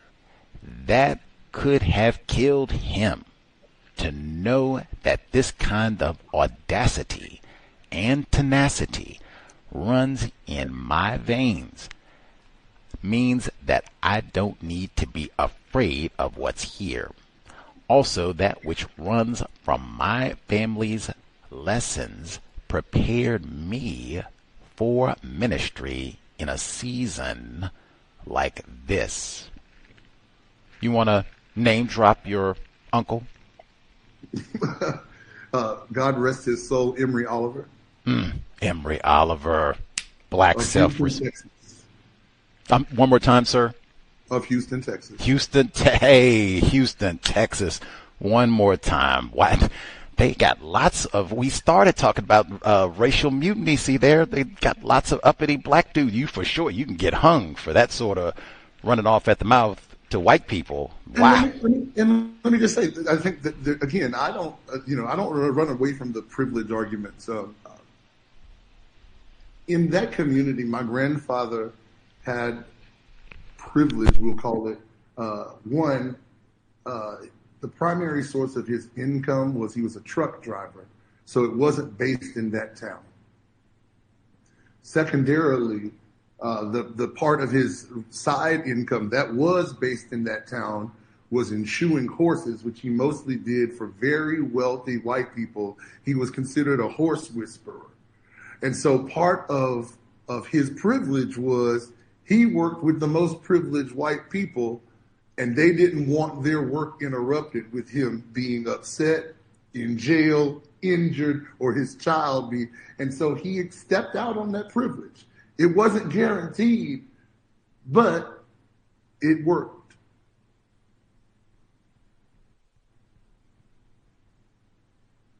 Wow. We've talked about that. Woo. Stealing lots of knowledgeable black males, like Mr. Oliver, Emory Oliver, who particularly having expertise about those horses that are very expensive. You watch the Kentucky Derby and all the rest of it, Beaumont and all that. Oh my goodness, like, woo. But lots of, even had black jockeys before. We talked about the long history of white supremacy, racism with that. Can't even have no black. Next time you see the Kentucky Derby, even that song we talk. Anyway, that's a whole nother book, whole nother topic. That book also we talked about was written by a white person, but either way, wow, that is Uncle Oliver, black self-respect. Some stories are important to share. And you already answered that. That was one that I had. I didn't miss. Yeah, I got all the book questions. And let me just make sure that I clarify. So my uncle, who was the young man in the story, is Emory. The man that was talking was my grandfather, Emmett Oliver. They called him Slim. They called them what now? Slim or Slim. I don't know. Which I don't know. I just imagined that my grandmother's name was Addie Lee, so AL was just, they were making sure that they knew his real initials were Addie Lee, so AL. But wow, that is the sort of story that is needed. Black self-respect, and because it's so recent, like, man, that's the other side of Emmett Till. That's 1955. It's not exactly ancient history. Not exactly. Either way, but and even I was going to ask about, were you suspicious of Dr. Davis, but you already explained your vetting process and going to, research and who did this guy study under. And well, again, every idea from a white person isn't wrong. Ronald Reagan said, trust and verify. And so I did. And it worked out. There was a great nuclear strategy back then. It's a great nuclear strategy now. You check, because I'm being honest with you. I don't want white people to put me out there like that sometimes. I don't want to get associated with the wrong kind of story. And I think that there are fair critiques of this book, and you can engage in that. But, and I'll say, and Tyler is aware of this. One of the academics that read the book said to me that she just was upset because it felt like nobody was demanding actual justice. And it just left her dissatisfied that was the one. Nobody demanded actual justice. And named the pathway that white people might need to go down to sort of to gain it. And I'll say the one area that, and I don't mean it disrespectfully, there was one story, I just wanted to make sure I get his name right. I think it was like the third story, I believe it was. Yeah, Michael Babers. he had a line in there where he talked about an apology first, a reconciliation, where he sort of aligned apology and reconciliation in one thought. And I didn't like that alignment at all, personally.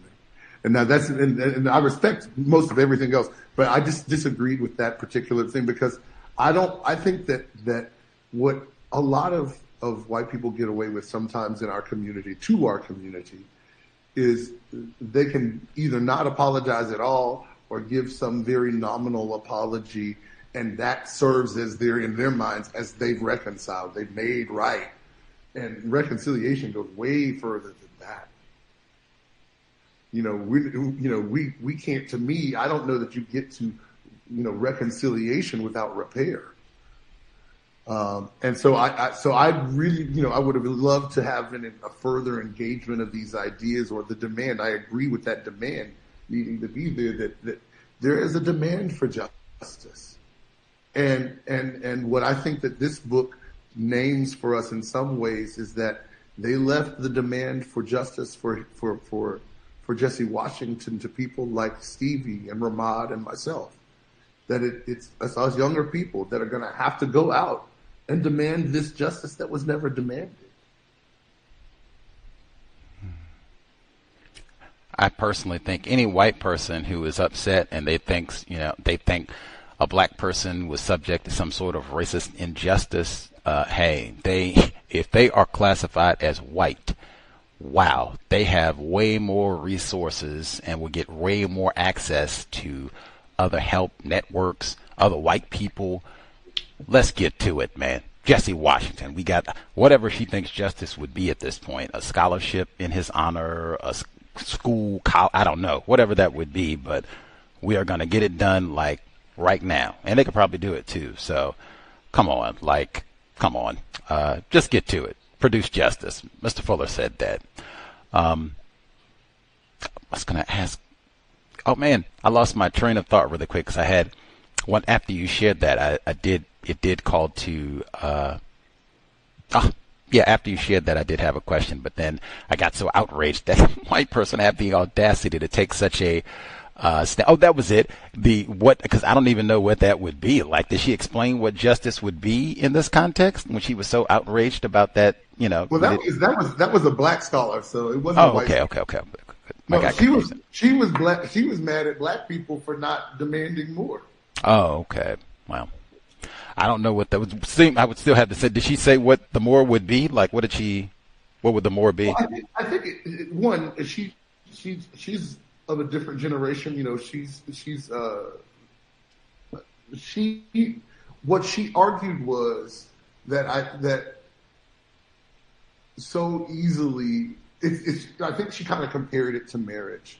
That there are a lot of women that will just accept marriage, and just and they've achieved it. And she said, and then there are women that don't choose marriage. They choose their career. They choose themselves. They choose freedom. They choose travel. They choose, and so that was the sort of, for lack of a better phrase, the path less traveled, the road less traveled. And so I think that she's saying the road less traveled in this book could have been someone distinctly demanding something be done, that we shouldn't be satisfied with their apology. Oh, I guess. Well, she's certainly VGQ qualified to that opinion. Even that sounds kind of vague in terms of what would that be exactly? Like, I would be open. I don't really know what that would be at this point. Like, I suspect all the people that participated in the murder might be dead. So I don't know. Like, well, I think that it, and in the extended conversation, I'm happy to share bits of it. It's sort of like after the church shooting in Charleston, all those people showed up a couple of days later at court and let the man know that they forgave him. And I'm with her in that I wouldn't have been in that chorus of people going there and say, I forgive you, because I think forgiveness is cheap when it's given without repentance.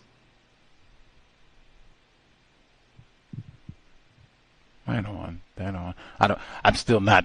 Yeah, I agree. I still don't know what justice would be in that context, which is fine because I don't have an idea either. I think it's less justice about Jesse Washington specifically and more justice for us as a people. What are we going to accept? Are we going to accept a world that just keeps giving us tragedy? Or are we going to embrace a braver new world that respects us as equals? Right on, Reverend Oliver. With Dr. Davis, before we wrap up, it stuck out to me, and I mean, even Reverend Oliver, and he said he got involved in this as a theological project, very much in line with his ministry and his views. And a lot of that is in the text that comes across, I think, with many people, and even talking about the biblical implications of the tornado, almost like the Great Flood, if you will, in Texas, Waco specifically.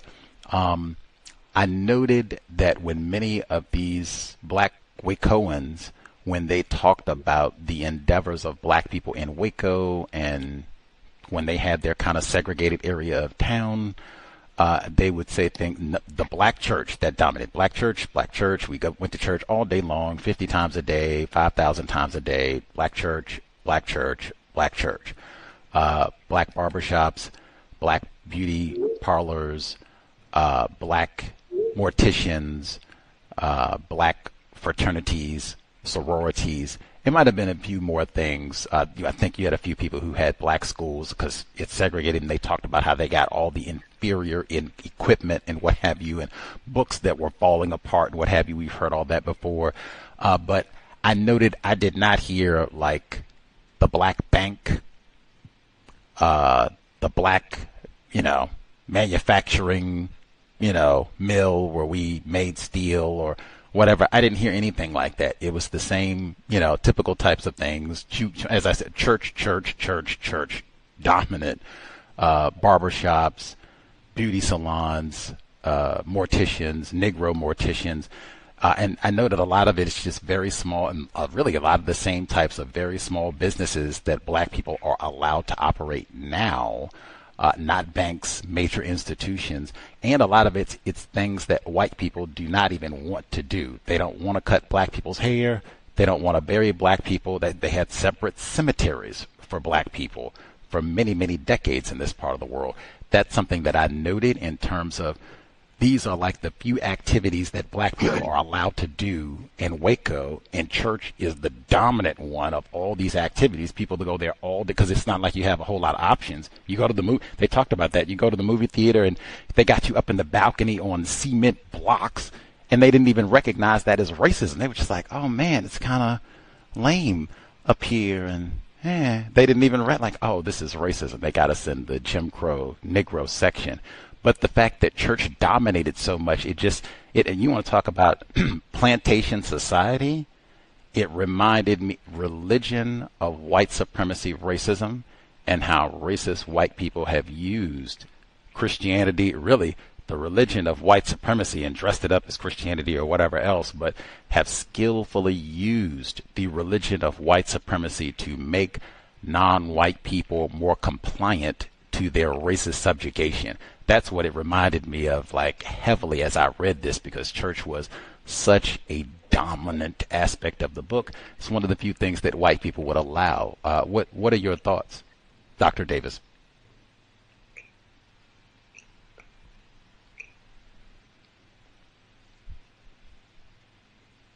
Oh, did we lose Dr.?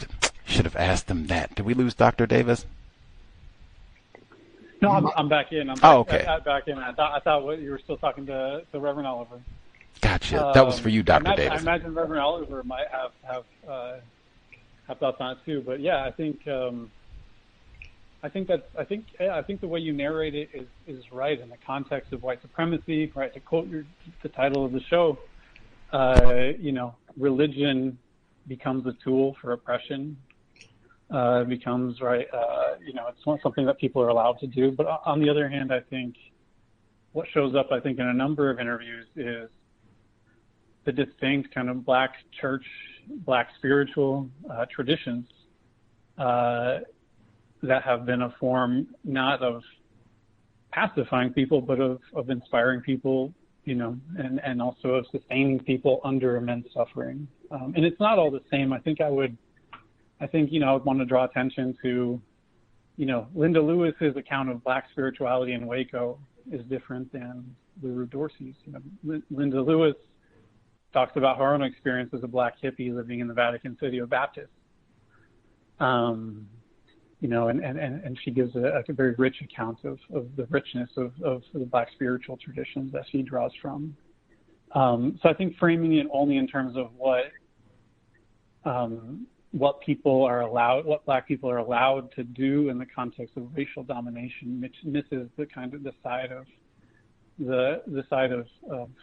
richness of liberating traditions that I think define and characterize Black religion in Waco too. Well, even that's kind of vague in the jargon of liberation in a context of where we're reading a book about lynching of Black people, plurals, lots of lynchings of Black people, in addition to all the other areas of people activity where Black people are terrorized. I'm even pointing out the financial logistics of the so-called Black church. White people are in charge. They don't want to give Black people funding for schools. The schools close down. You have examples of that in the book, and even just the daily tacky illustrations that are also in the book where Black people, what I just said, they get the worst school supply, that, oh my God, our books are about to fall them apart and we got to tack them together, which we've heard like 1 billion times before. If Black churches, if they were about liberation, as you say, it would be exactly the same, meaning you are not going to be tax exempt. We will find a reason to close you down like they do with practically anything else Black people do that is constructive. So the fact that they are allowed to remain, that would be one. And I've seen what happens when you have Black churches that do things they're not supposed to do. Dr. King is mentioned in the book, yes. We don't even want a holiday for him. So I know what that looks like. They're allowed to be tax exempt. You get tax breaks if you have a church and such. White people would take that back if you were doing things that are not allowed. That's what I'm saying. And I would just look at what's said in the text. But I mean, you did agree, there is a long tradition, long written, well established, lots of scholarship, racists using the religion of white supremacy, calling it Christianity or whatever else, to make non-white people more compliant. And it's non-white people all over the world, missionaries and all of that, to make non-white people more compliant for white domination. Is that true, Dr. Davis? Can I jump in here real quickly? No, sir, because this question is for Dr. Davis. Oh, okay. The conference has been locked. The conference has been unlocked. Dr. Davis, that was a question for you, sir. I started talking with the mute button on. I think, yes. Clearly. I think that's right. I mean, the history of missions, right, and the history of Christianity is a history of colonialism. It's a history of racial domination, a history of exploitation and dispossession. That's all 100% true. And I think at the local level, right, if we zoom back into Waco, I think there's I think in the stories that emerge when you talk to folks in Waco, you see both sides. You see, right, the church as a scene and site and tool of racist domination.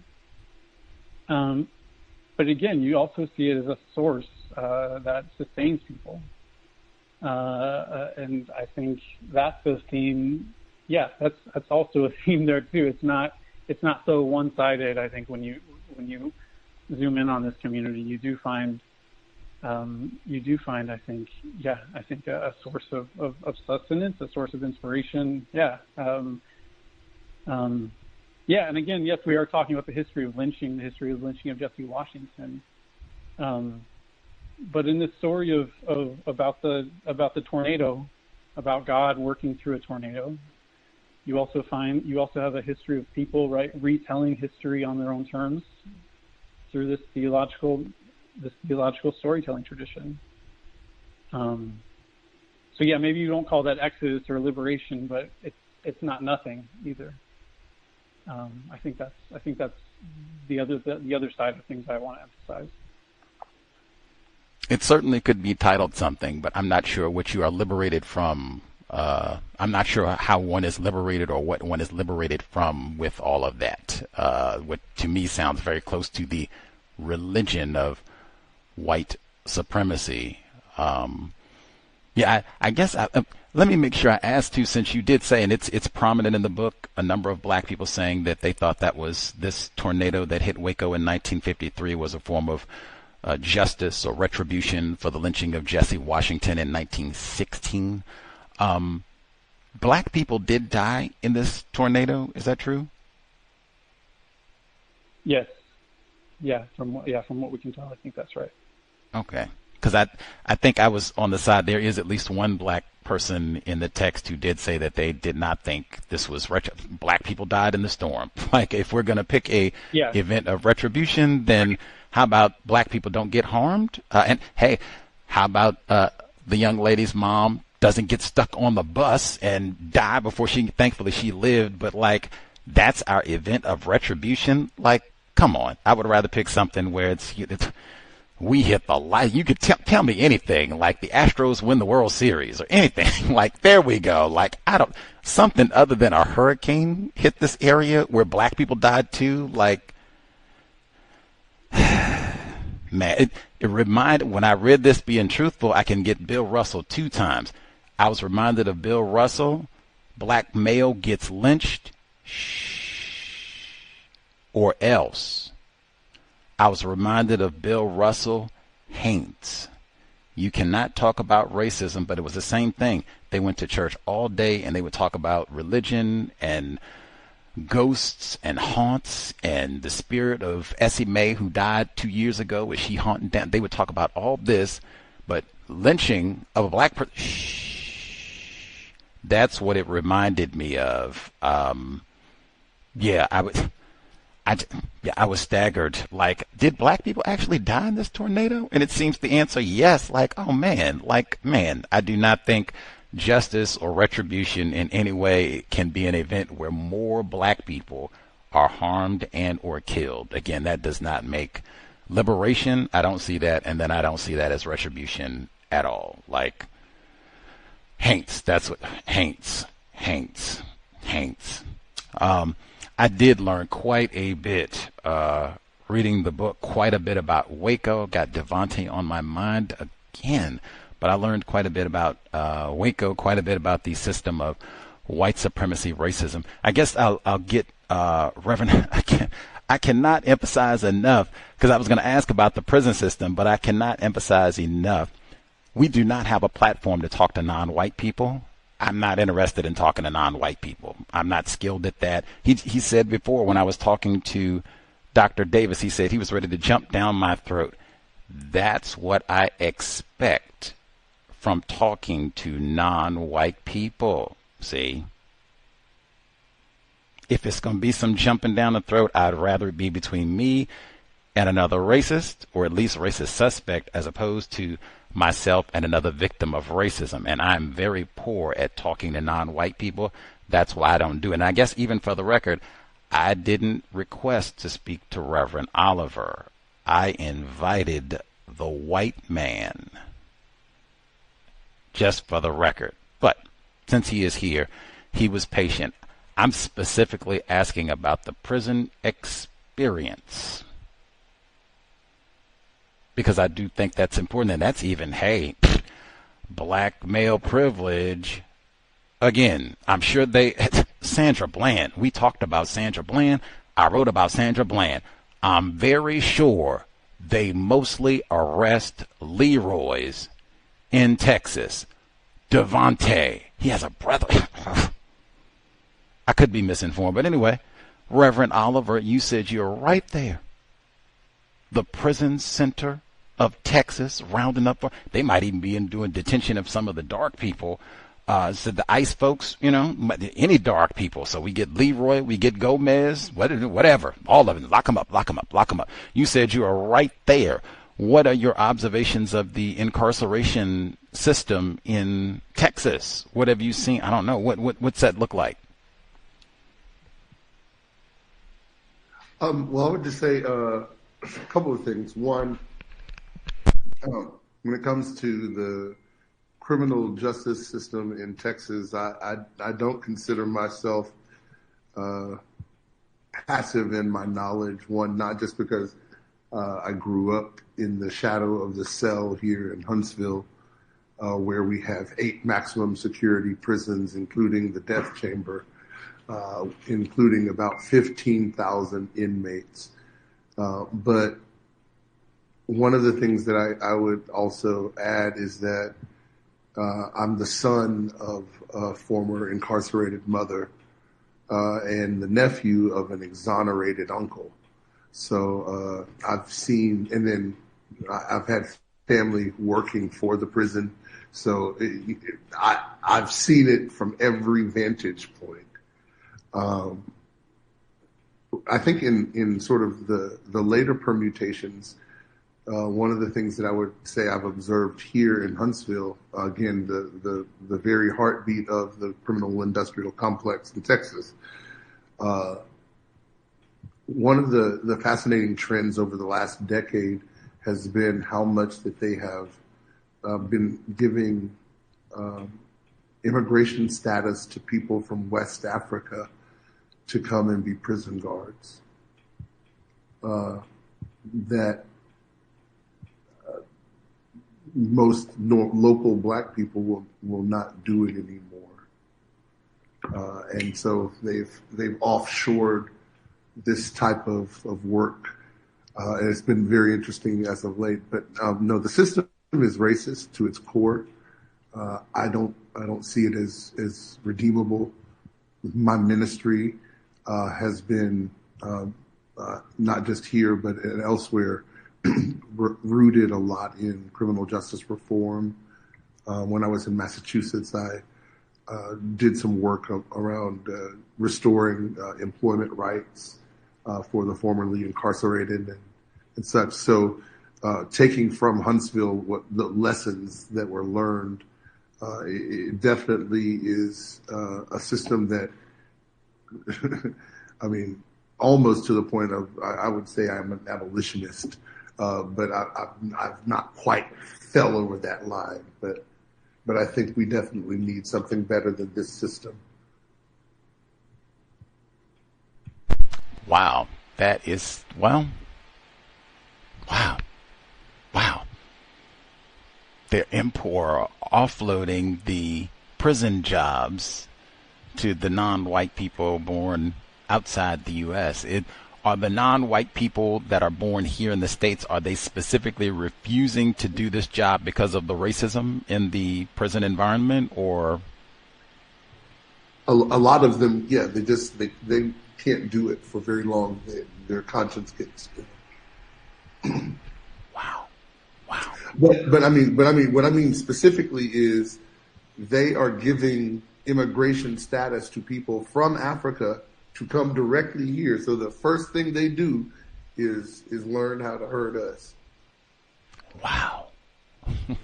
Now, under any other circumstance, they normally got the programs. It's the other way around. You trying to get in here like, oh no, we're going to ship you over to Rwanda.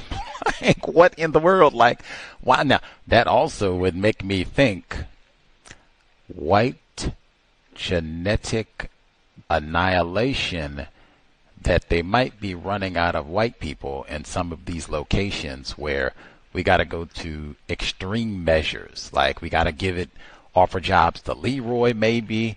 He doesn't want it. We got to fly in folks from all over the world to come in and take these jobs. Like, why don't you just get more white people to do these jobs? Uh-oh. Unless are there white people saying, oh no, I'm against racism and I'm not going to do that. I'm not going to lock up any more of the dark people. Are the white people saying it? They don't want to do that job because it's racist? No. Dang. I was hopeful. At running out of white people. We've heard this in many locations. Just, hey, Dr. Frances Cress Welsing. That'll be my last one, Reverend Oliver. Are you familiar? Have you heard that name before, Dr. Frances Cress Welsing? Oh, yeah. I've watched many of her lectures. Oh, how interesting. What do you think about her theory that the diminishing numbers of white people, or their perceived diminishing percentage of the global population, that is what drives them to practice white supremacy, racism, abuse all the non-white people on the planet? I mean, I certainly think that there's credibility in it. It's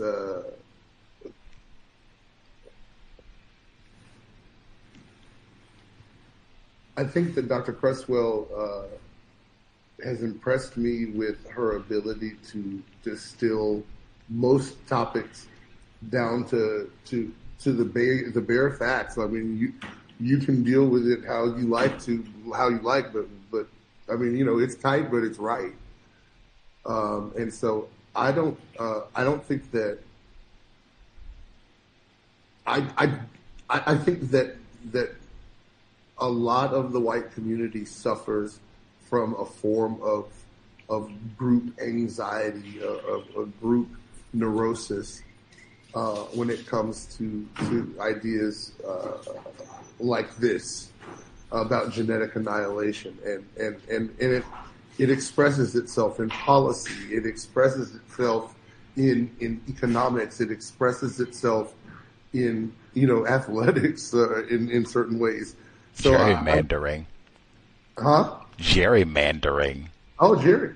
And again, my local community, I'll use this as an example in the text, as the result of it is my local community in Walker County and Huntsville.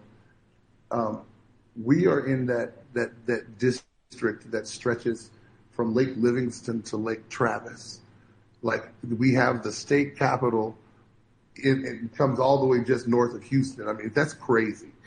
But my county gets divided in a very particular way. If you follow the line of the southern district that we are part of, it goes straight up into the middle of Huntsville and scoops up the major black neighborhoods, black and brown neighborhoods in the center of the city, and takes that out and puts it with Montgomery County, which is mostly like Conroe, a very white community, very Republican, and dilutes all of those votes out there. In fact, they connect us with all the way to Prairie View, so the HBCU, but there's no chance for them to wash out the votes of Montgomery County, nor us. And so, and then what that does is it makes a much more Republican northern district, or that western district, because you basically have taken the largest black population center out of that district. And that's how they achieved that gerrymandering, like expertly achieved that gerrymandering, including my town of Huntsville, where probably about 35% of the population is black. Wow. Sandra Bland, Prairie View A&M alumnus, 2 mentions for the broadcast, and we've had guests on the cows this very year, this very summer, talk to us in detail what is happening in Texas right now. Gerrymandering, look what he just said, Reverend Oliver. Counties, districts where you have a large population of black people or large population of non-white people, period. And or maybe diminishing population of white people. Either or. We got, what are we going to do? What are we going to do? We'll move the voting. We just, Dr. Angeline Spalding Flowers, brand new book. She just came here weeks ago and told us that we asked her about Dr. Welsing and everything. White genetic annihilation. Do you think that's what's happening here? Yep. White people being anxious. We don't have enough white people. What are we going to do? Dr. Davis, this will be my last question. We can let everyone go. You are a white man. Do you hear other white people talking, having anxiety or concern about the white genetic annihilation, the percentage or the numbers of white people that are on the planet? And, what are we going to do? This could be a problem for us.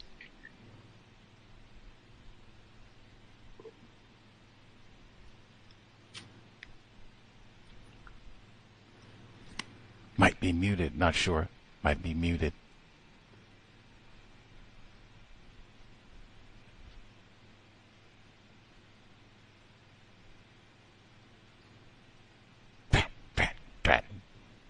that's definitely one I would have been curious to hear, especially if do you hear other white people that you're around talking about, threat of white genetic annihilation. Anyway, our guests, Reverend George E. Oliver, Dr. Tyler B. Davis. Man, I want to get that one greedy, try to get as much as I can while we have folks with us. But the book we have been talking about, God of the Whirlwind, Horror, Memory, and Story in Black Waco. That right there, that's why we just have one person at a time, because with white supremacy, racism, I'll normally have lots of questions, and then callers will have questions sometimes. So it is having multiple people like, oh my goodness, it'll be, you might spend an hour on one question just getting, both people's responses and such. So yeah, that right there is a great illustration of why we normally have one person at a time. Anywho, much obliged to Reverend Oliver for sharing some of his evening and being patient so that we could chat with Dr. Davis about the book and go through always, questioning white people. That is so important that is the number one priority here.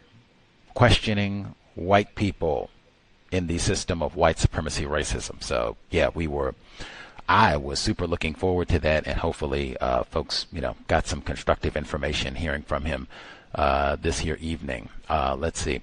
Mr. Douglas, our caller 9456, did you have a question? Sorry if we was hoping I could get Mr. Davis in for that last question.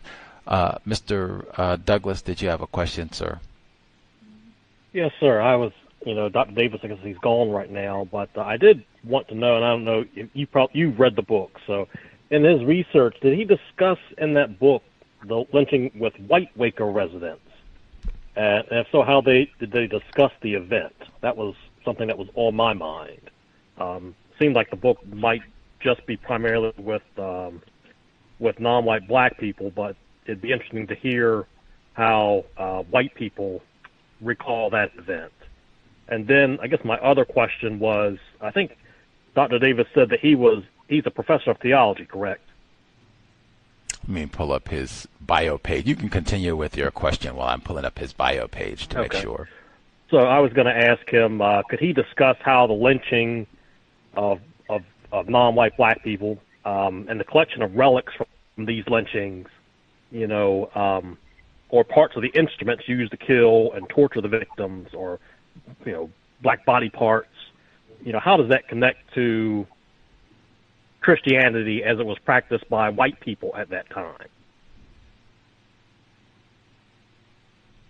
Great question. The Klan is a religious organization, so great question. Body of Christ, body of Leroy. Great question.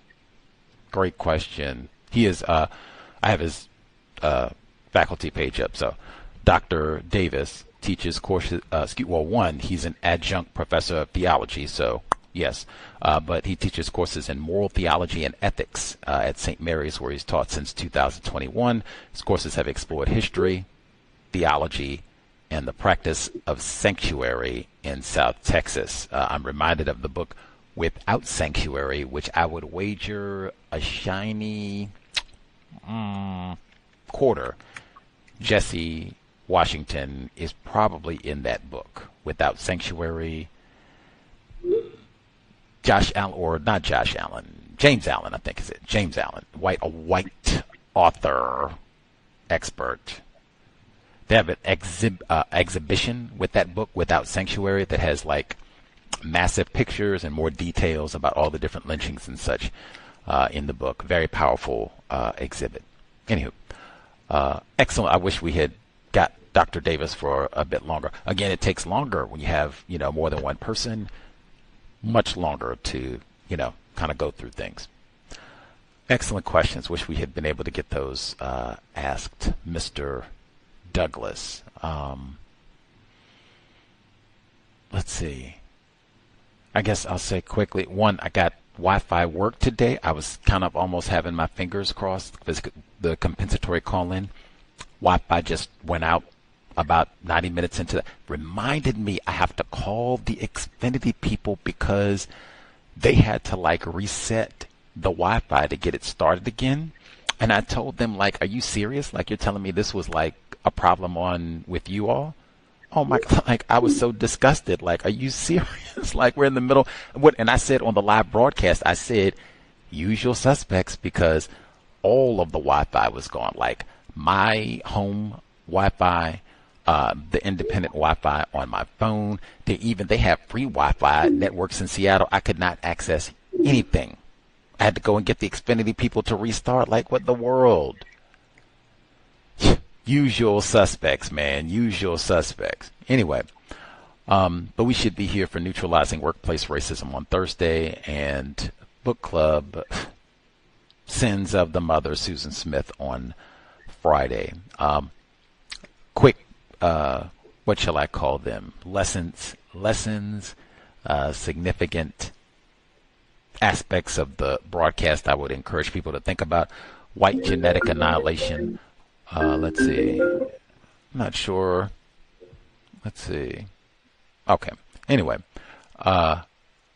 the white genetic annihilation, I think the more pronounced that becomes, you have to get Africans to come over here to operate the, like, what? The more pronounced that becomes, I think end stage white supremacy, maybe even white on white crime, is a part of that. I have to think about that some more. Charlie Kirk, white on white crime. Anyway, the W.E.B. Du Bois was mentioned or not mentioned, but he also wrote about the racial mutiny in Houston, the importance of black journalism, and Du Bois talking about serious things, talking about the problem, the system of white supremacy, racism. The portion about the numbers of lynchings of black people and black males specifically, I do think that is massively important. I do not think, and as someone who looks at studies racism, I do not commonly see, hey, lynching should be thought of as black misandry. Yes, you can go, they will say, oh, they lynched Italians. Do you know they lynched white men? And they probably even lynched some white women in there too, stole a horse or whatever. Thousands of black males. That should be talked about, and specifically, that's what and even look at and when you have people like Dr. Welsing who point that out, this is an integral aspect of how the system of white supremacy operates, where you have targeted violence against black males. You're being sexist, you're being patriarchal, which would just further make me think, especially when you just look at the numbers like, oh my God, so it's thousands of black males by the numbers that you provide who have been lynched, and it's 130? You don't even have hundreds of black females, and that's your focus? You don't even have a sentence about, oh yeah, remember when I said gendered violence a few pages back? All of these lynchings, this should be thought of as gendered sexual violence against black males, maybe even on a continuum with the kindergarten to prison pipeline, Texas tough, because that's mostly Leroy too. That is not most of the scholarship that I see at all. At all. And even to that point, I've had that happen consistently. Other black males even get upset when you point this out. What's that? Black misandry. I've had that happen repeatedly.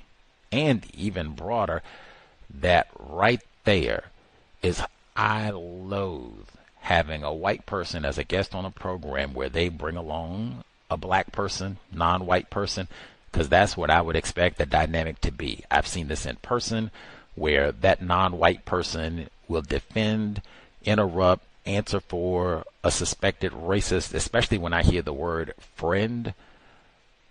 Victims guaranteed qualified. I was very impressed that Reverend Oliver did do some investigating, some research. Who is this dude? And Dr. Davis. I'm going to go some people like, bravo. That is way better than most of us. But I mean, that generally is the pattern that I've seen.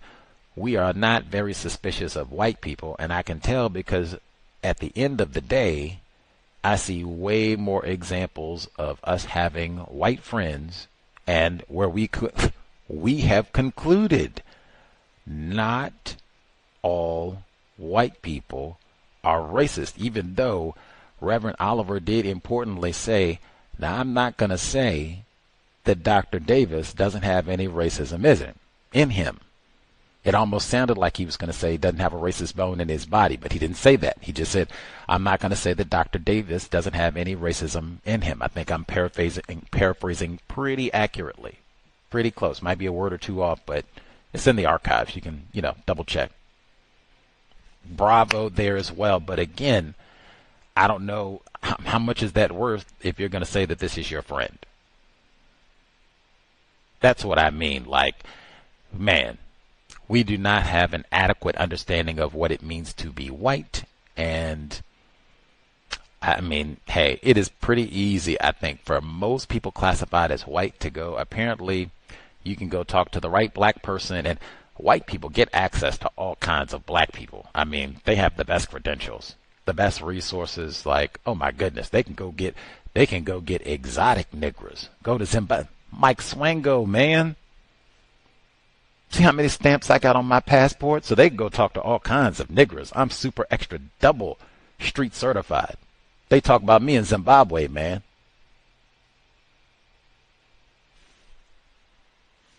What does it mean to be white? And I have to add, I concede the problem is white people. And I say, hey, Gus T, worthless Negro from Virginia. I have very poor social skills. I upset Miss Scarborough, Sade Robinson's mother, already dealing with all that trauma, and, to have her upset for no count on the count of no count Gus T. Doesn't even live in Wisconsin and have her upset. Disgraceful. Totally acknowledged. That's it. I'm not surprised that a victim of racism said on the air, I was ready to jump down your throat. That is every day, all day long. My experience, we generally are not ready to jump down a white person's throat, and much less we're going to be live, public forum, radio program, TV show, say, Davis, I was ready to jump down your throat. Do I get any black male privilege? I thought that's supposed to be like, whoa. That is, the Negro male. I better watch myself, Gus T. Negro male. What happened, White friend jumped down your throat. Again, that's what I say. And then they interrupt too. They interrupt too. See? But again, that's why I say, I don't. White guests only. We have a policy about all that. White guests only. White guests only. If it's going to be some, I'm ready to put my fingers around your throat, Gus. You done got on my nerves. Because apparently I pluck everybody's nerves. It's me. I got it. Okay. Worthless nigga. I say that every program, don't I? Worthless Negro from Virginia. Ain't I said that about 1,000 times? Anyway, if it's going to be some, I'm ready to strangle it. Boy, you ain't going to be able to breathe. You and Eric Garner. You and George Floyd. ain't going to be able to breathe because I'm choking you out. I'm going to show my MMA skills right now. If that's going to be the case, which is likely with Gus T, I would rather it be somebody suspected racist. That Gus T, when I knew it was going to happen sooner or later, he on there and upset the wrong whitey, and that's what you get. I would much rather it be that way than, oh no, he was talking to, what? Oh no, black brother. Wait a minute. No, that. I've already, I'm good. Y'all can miss me with all of that, black brother. Yeah. Right. And particularly that dynamic. Boy, I didn't curse out Dr. Davis. I didn't call him no names. Look here, cracker. You gonna put it in the book? I didn't do none of that. Now I did. Hey, I'm just looking at the numbers. I think that's really tacky. I think that's really trifling. And I suspect it could be a deliberate act of racism. Black misandry, really. Thousands of black males are lynched, and at minimum, you say, well, it's already been stated that this is black misandry and targeting of black males, so I don't need to restate that. What?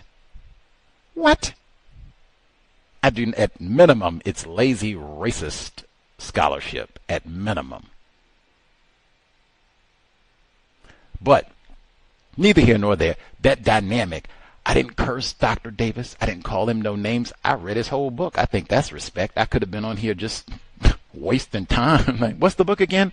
Whirlpool? What is it? Oh, Whirlwind. Yes, I got it. I know what it is. I looked at the front cover, but I read the book. I was professional. I was courteous. I didn't interrupt him. What's all that about? Why are you ready to jump down my throat? I could have even respected it more if you said, look here, Coon, you made me wait all that time. I was ready to talk, and you said I could participate in the program, which I did. You gonna make, if he had said, well, that's a little more reason, not the way you talked to me, which, even if it's for the, white guests only, white guests only. That's the other thing I say too. They will talk and act like you black male, patriarchal, sexist, misogynistic, and I have not seen no evidence that black males like black males. Black males certainly do not like me. Jesus Christ. I mean, come on. Leroy don't like Jamal. Pac don't like Biggie. Eldridge Cleaver don't like Huey P. Newton. Mike Tyson chomped on Vander Holyfield. Do black males love black brother? Jump down your throat. Imagine that's the type of thing I'm saying. Imagine a white man asks a black brother to come on his platform and he says, I'm ready to jump down your throat. I'm just saying, really?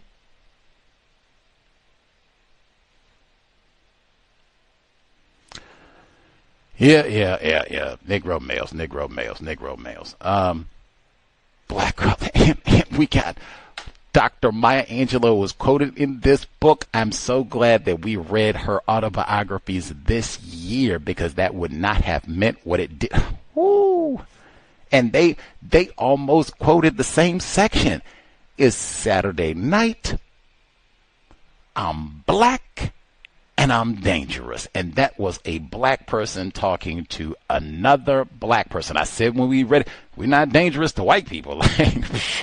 You are not dangerous to no white people in Waco or anywhere else.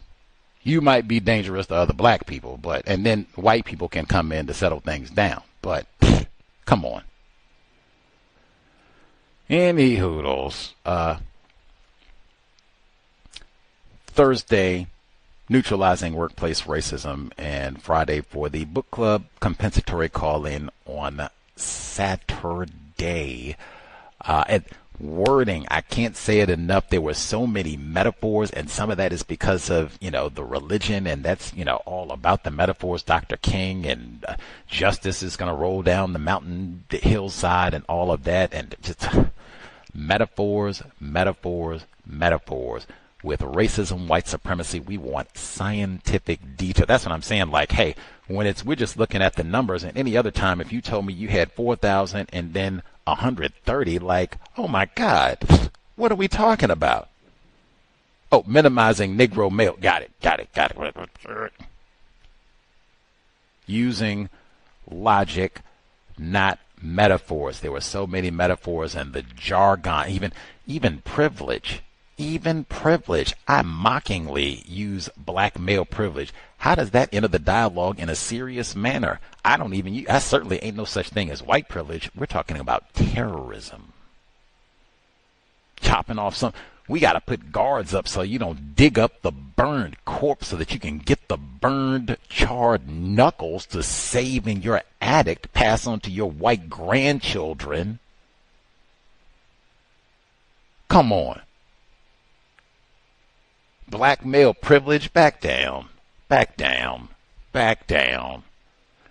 And just on that alone, I done read that 30 different let me see if I can put an accurate number on it. It would be about 21, because I think they hung about 19 black dudes in Houston. That's 1917. Jesse Washington, that's 1916. That's 21 black dudes hung. That's not talking about all the other whatever, smacked you down, nigger knocked you and all that. That's just hangings. And hangings where they had to go get white guards. Now, you can't have Leroy's genitals. We burned him and hung him. It's all over with now. Jesse Washington has paid his debt, which he might not have even killed anyone, but whatever. He's paid his debt. You can't have his toes. Back up. Get that. Back up. 21 times, I think, if I added up. I mean, at the minimum 20, but I think it'd be 21 times.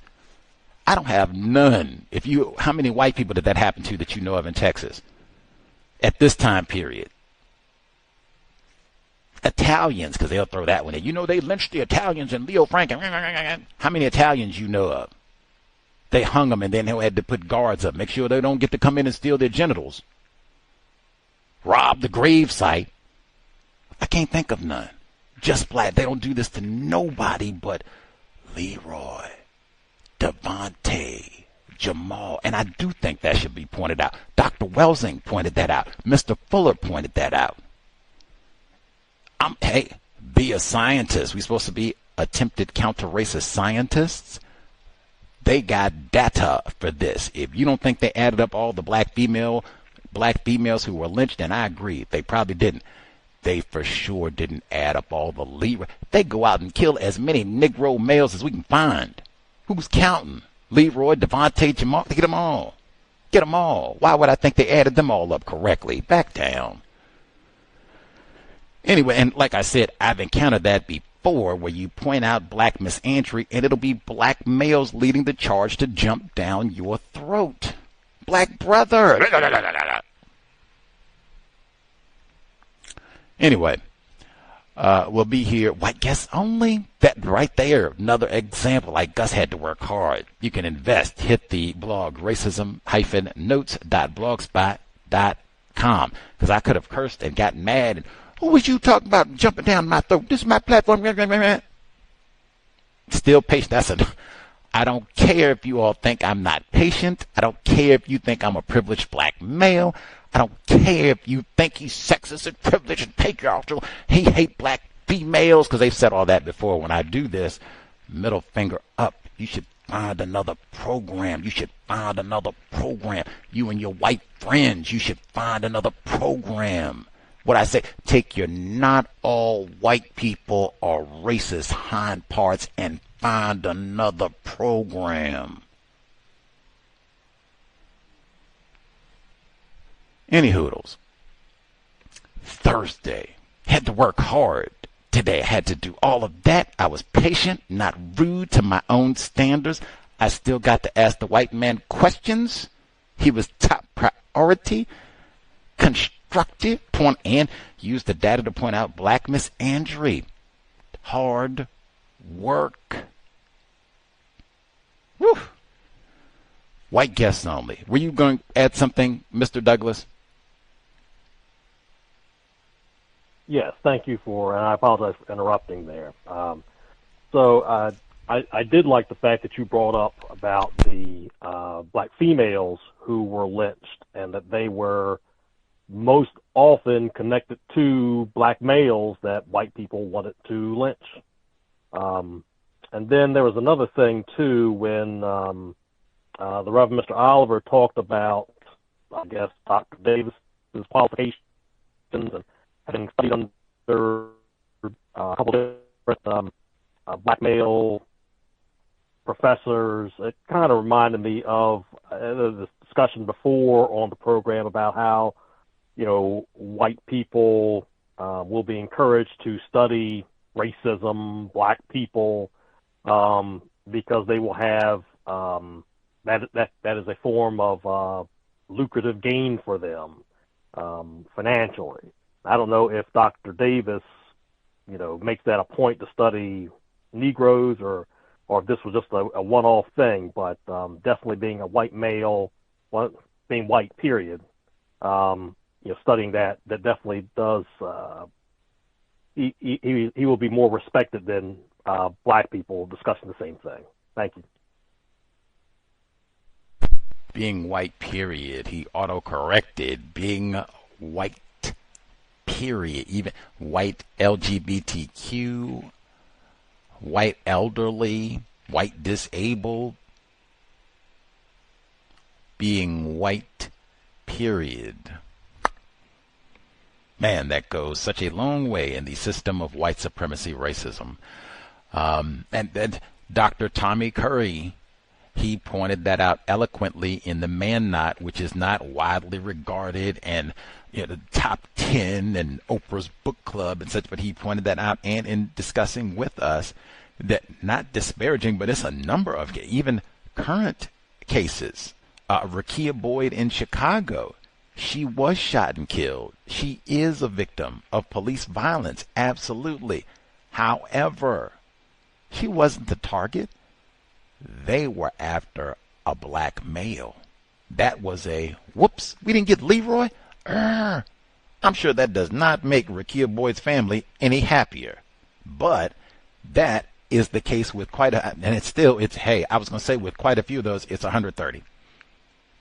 Pick whatever number you want to add, courtesy of Reverend Oliver, and I said that too.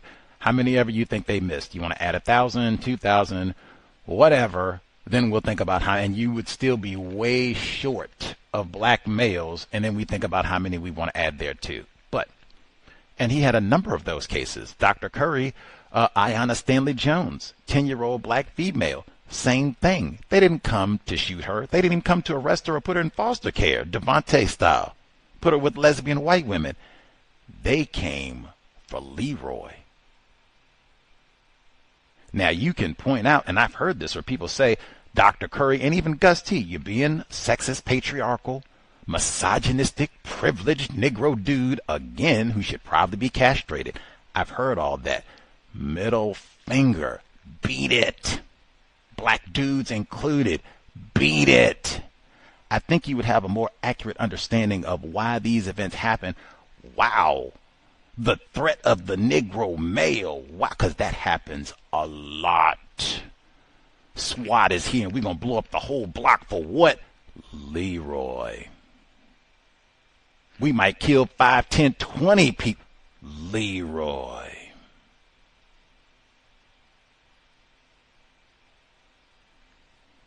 Dr. Welsing, that's exactly what she talked about. Did you read? That was when I was going to. We do lots of video analysis. Like I said, I don't care what y'all watch on YouTube. I do not have any respect for that at all. You got racks of people, that's their total scholarship and how they know of Dr. Welsing, or lots of whole doctrines is, well, I watch this on YouTube. I watch this on TikTok. Beat it, man. Beat it. Do some serious scholarship. Dr. Welsing wrote a book, and even at this point, Dr. Welsing wrote a book that's almost 50 years old. It's available online. Shouldn't be no excuses. Well, I've seen you read the video. We are not experts. That's just one. That's another one. Like, hey, I've come to a conclusion. We, and I'm putting myself in there, are not experts on racism or much of anything else that is of any value in a system of white supremacy racism. Either that's true or it's not. I'm black and I'm dangerous. That's Negro culture. Either that's true or it's not. If it is, what are we going to do to correct that? Is watching YouTube, do you think that's going to be sufficient to correct our massive deficiencies in understanding white supremacy racism? Is watching YouTube and TikTok, is that going to be sufficient? Netflix, we love some Netflix. Whew. Is that going to be sufficient? My answer, I come to a conclusion on that one too.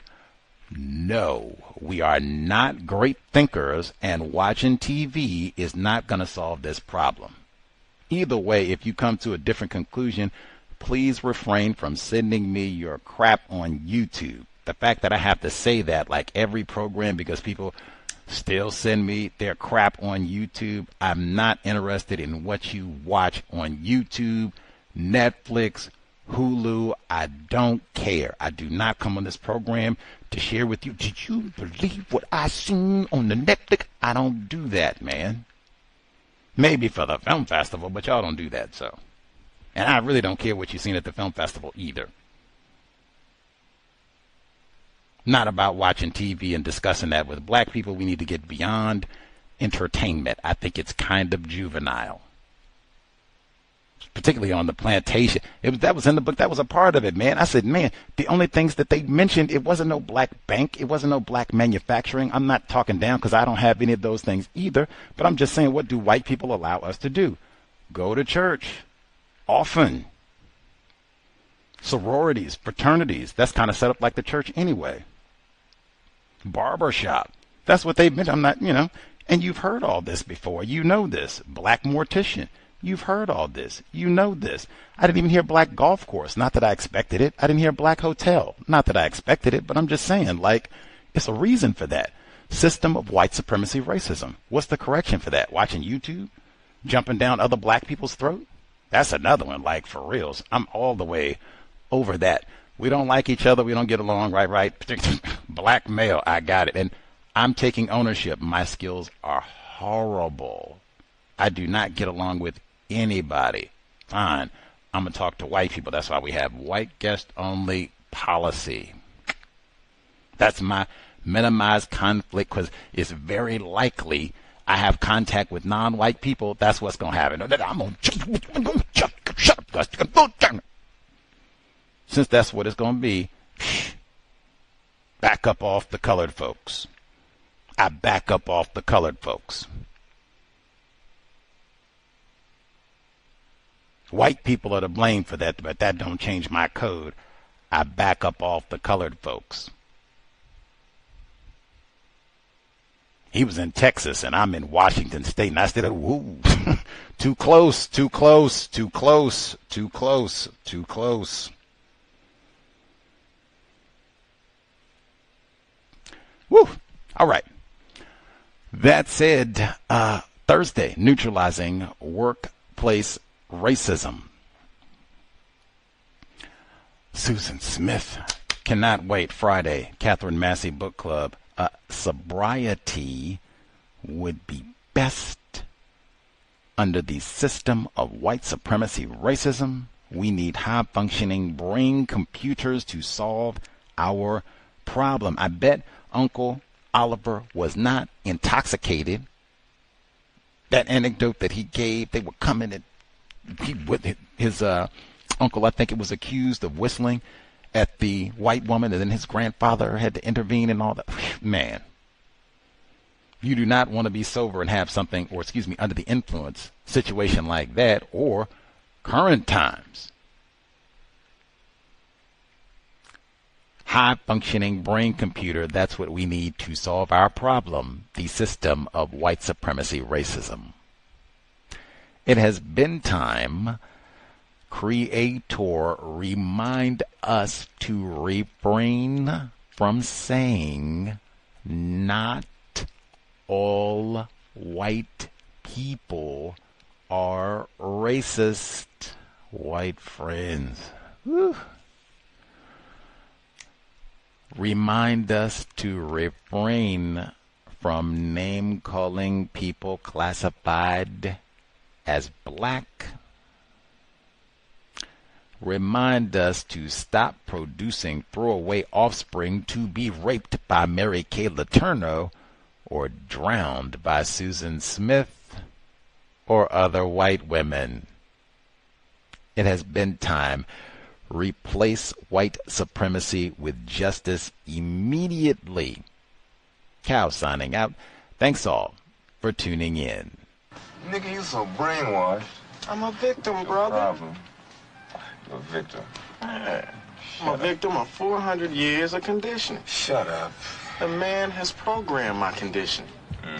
Even my conditioning has been conditioned.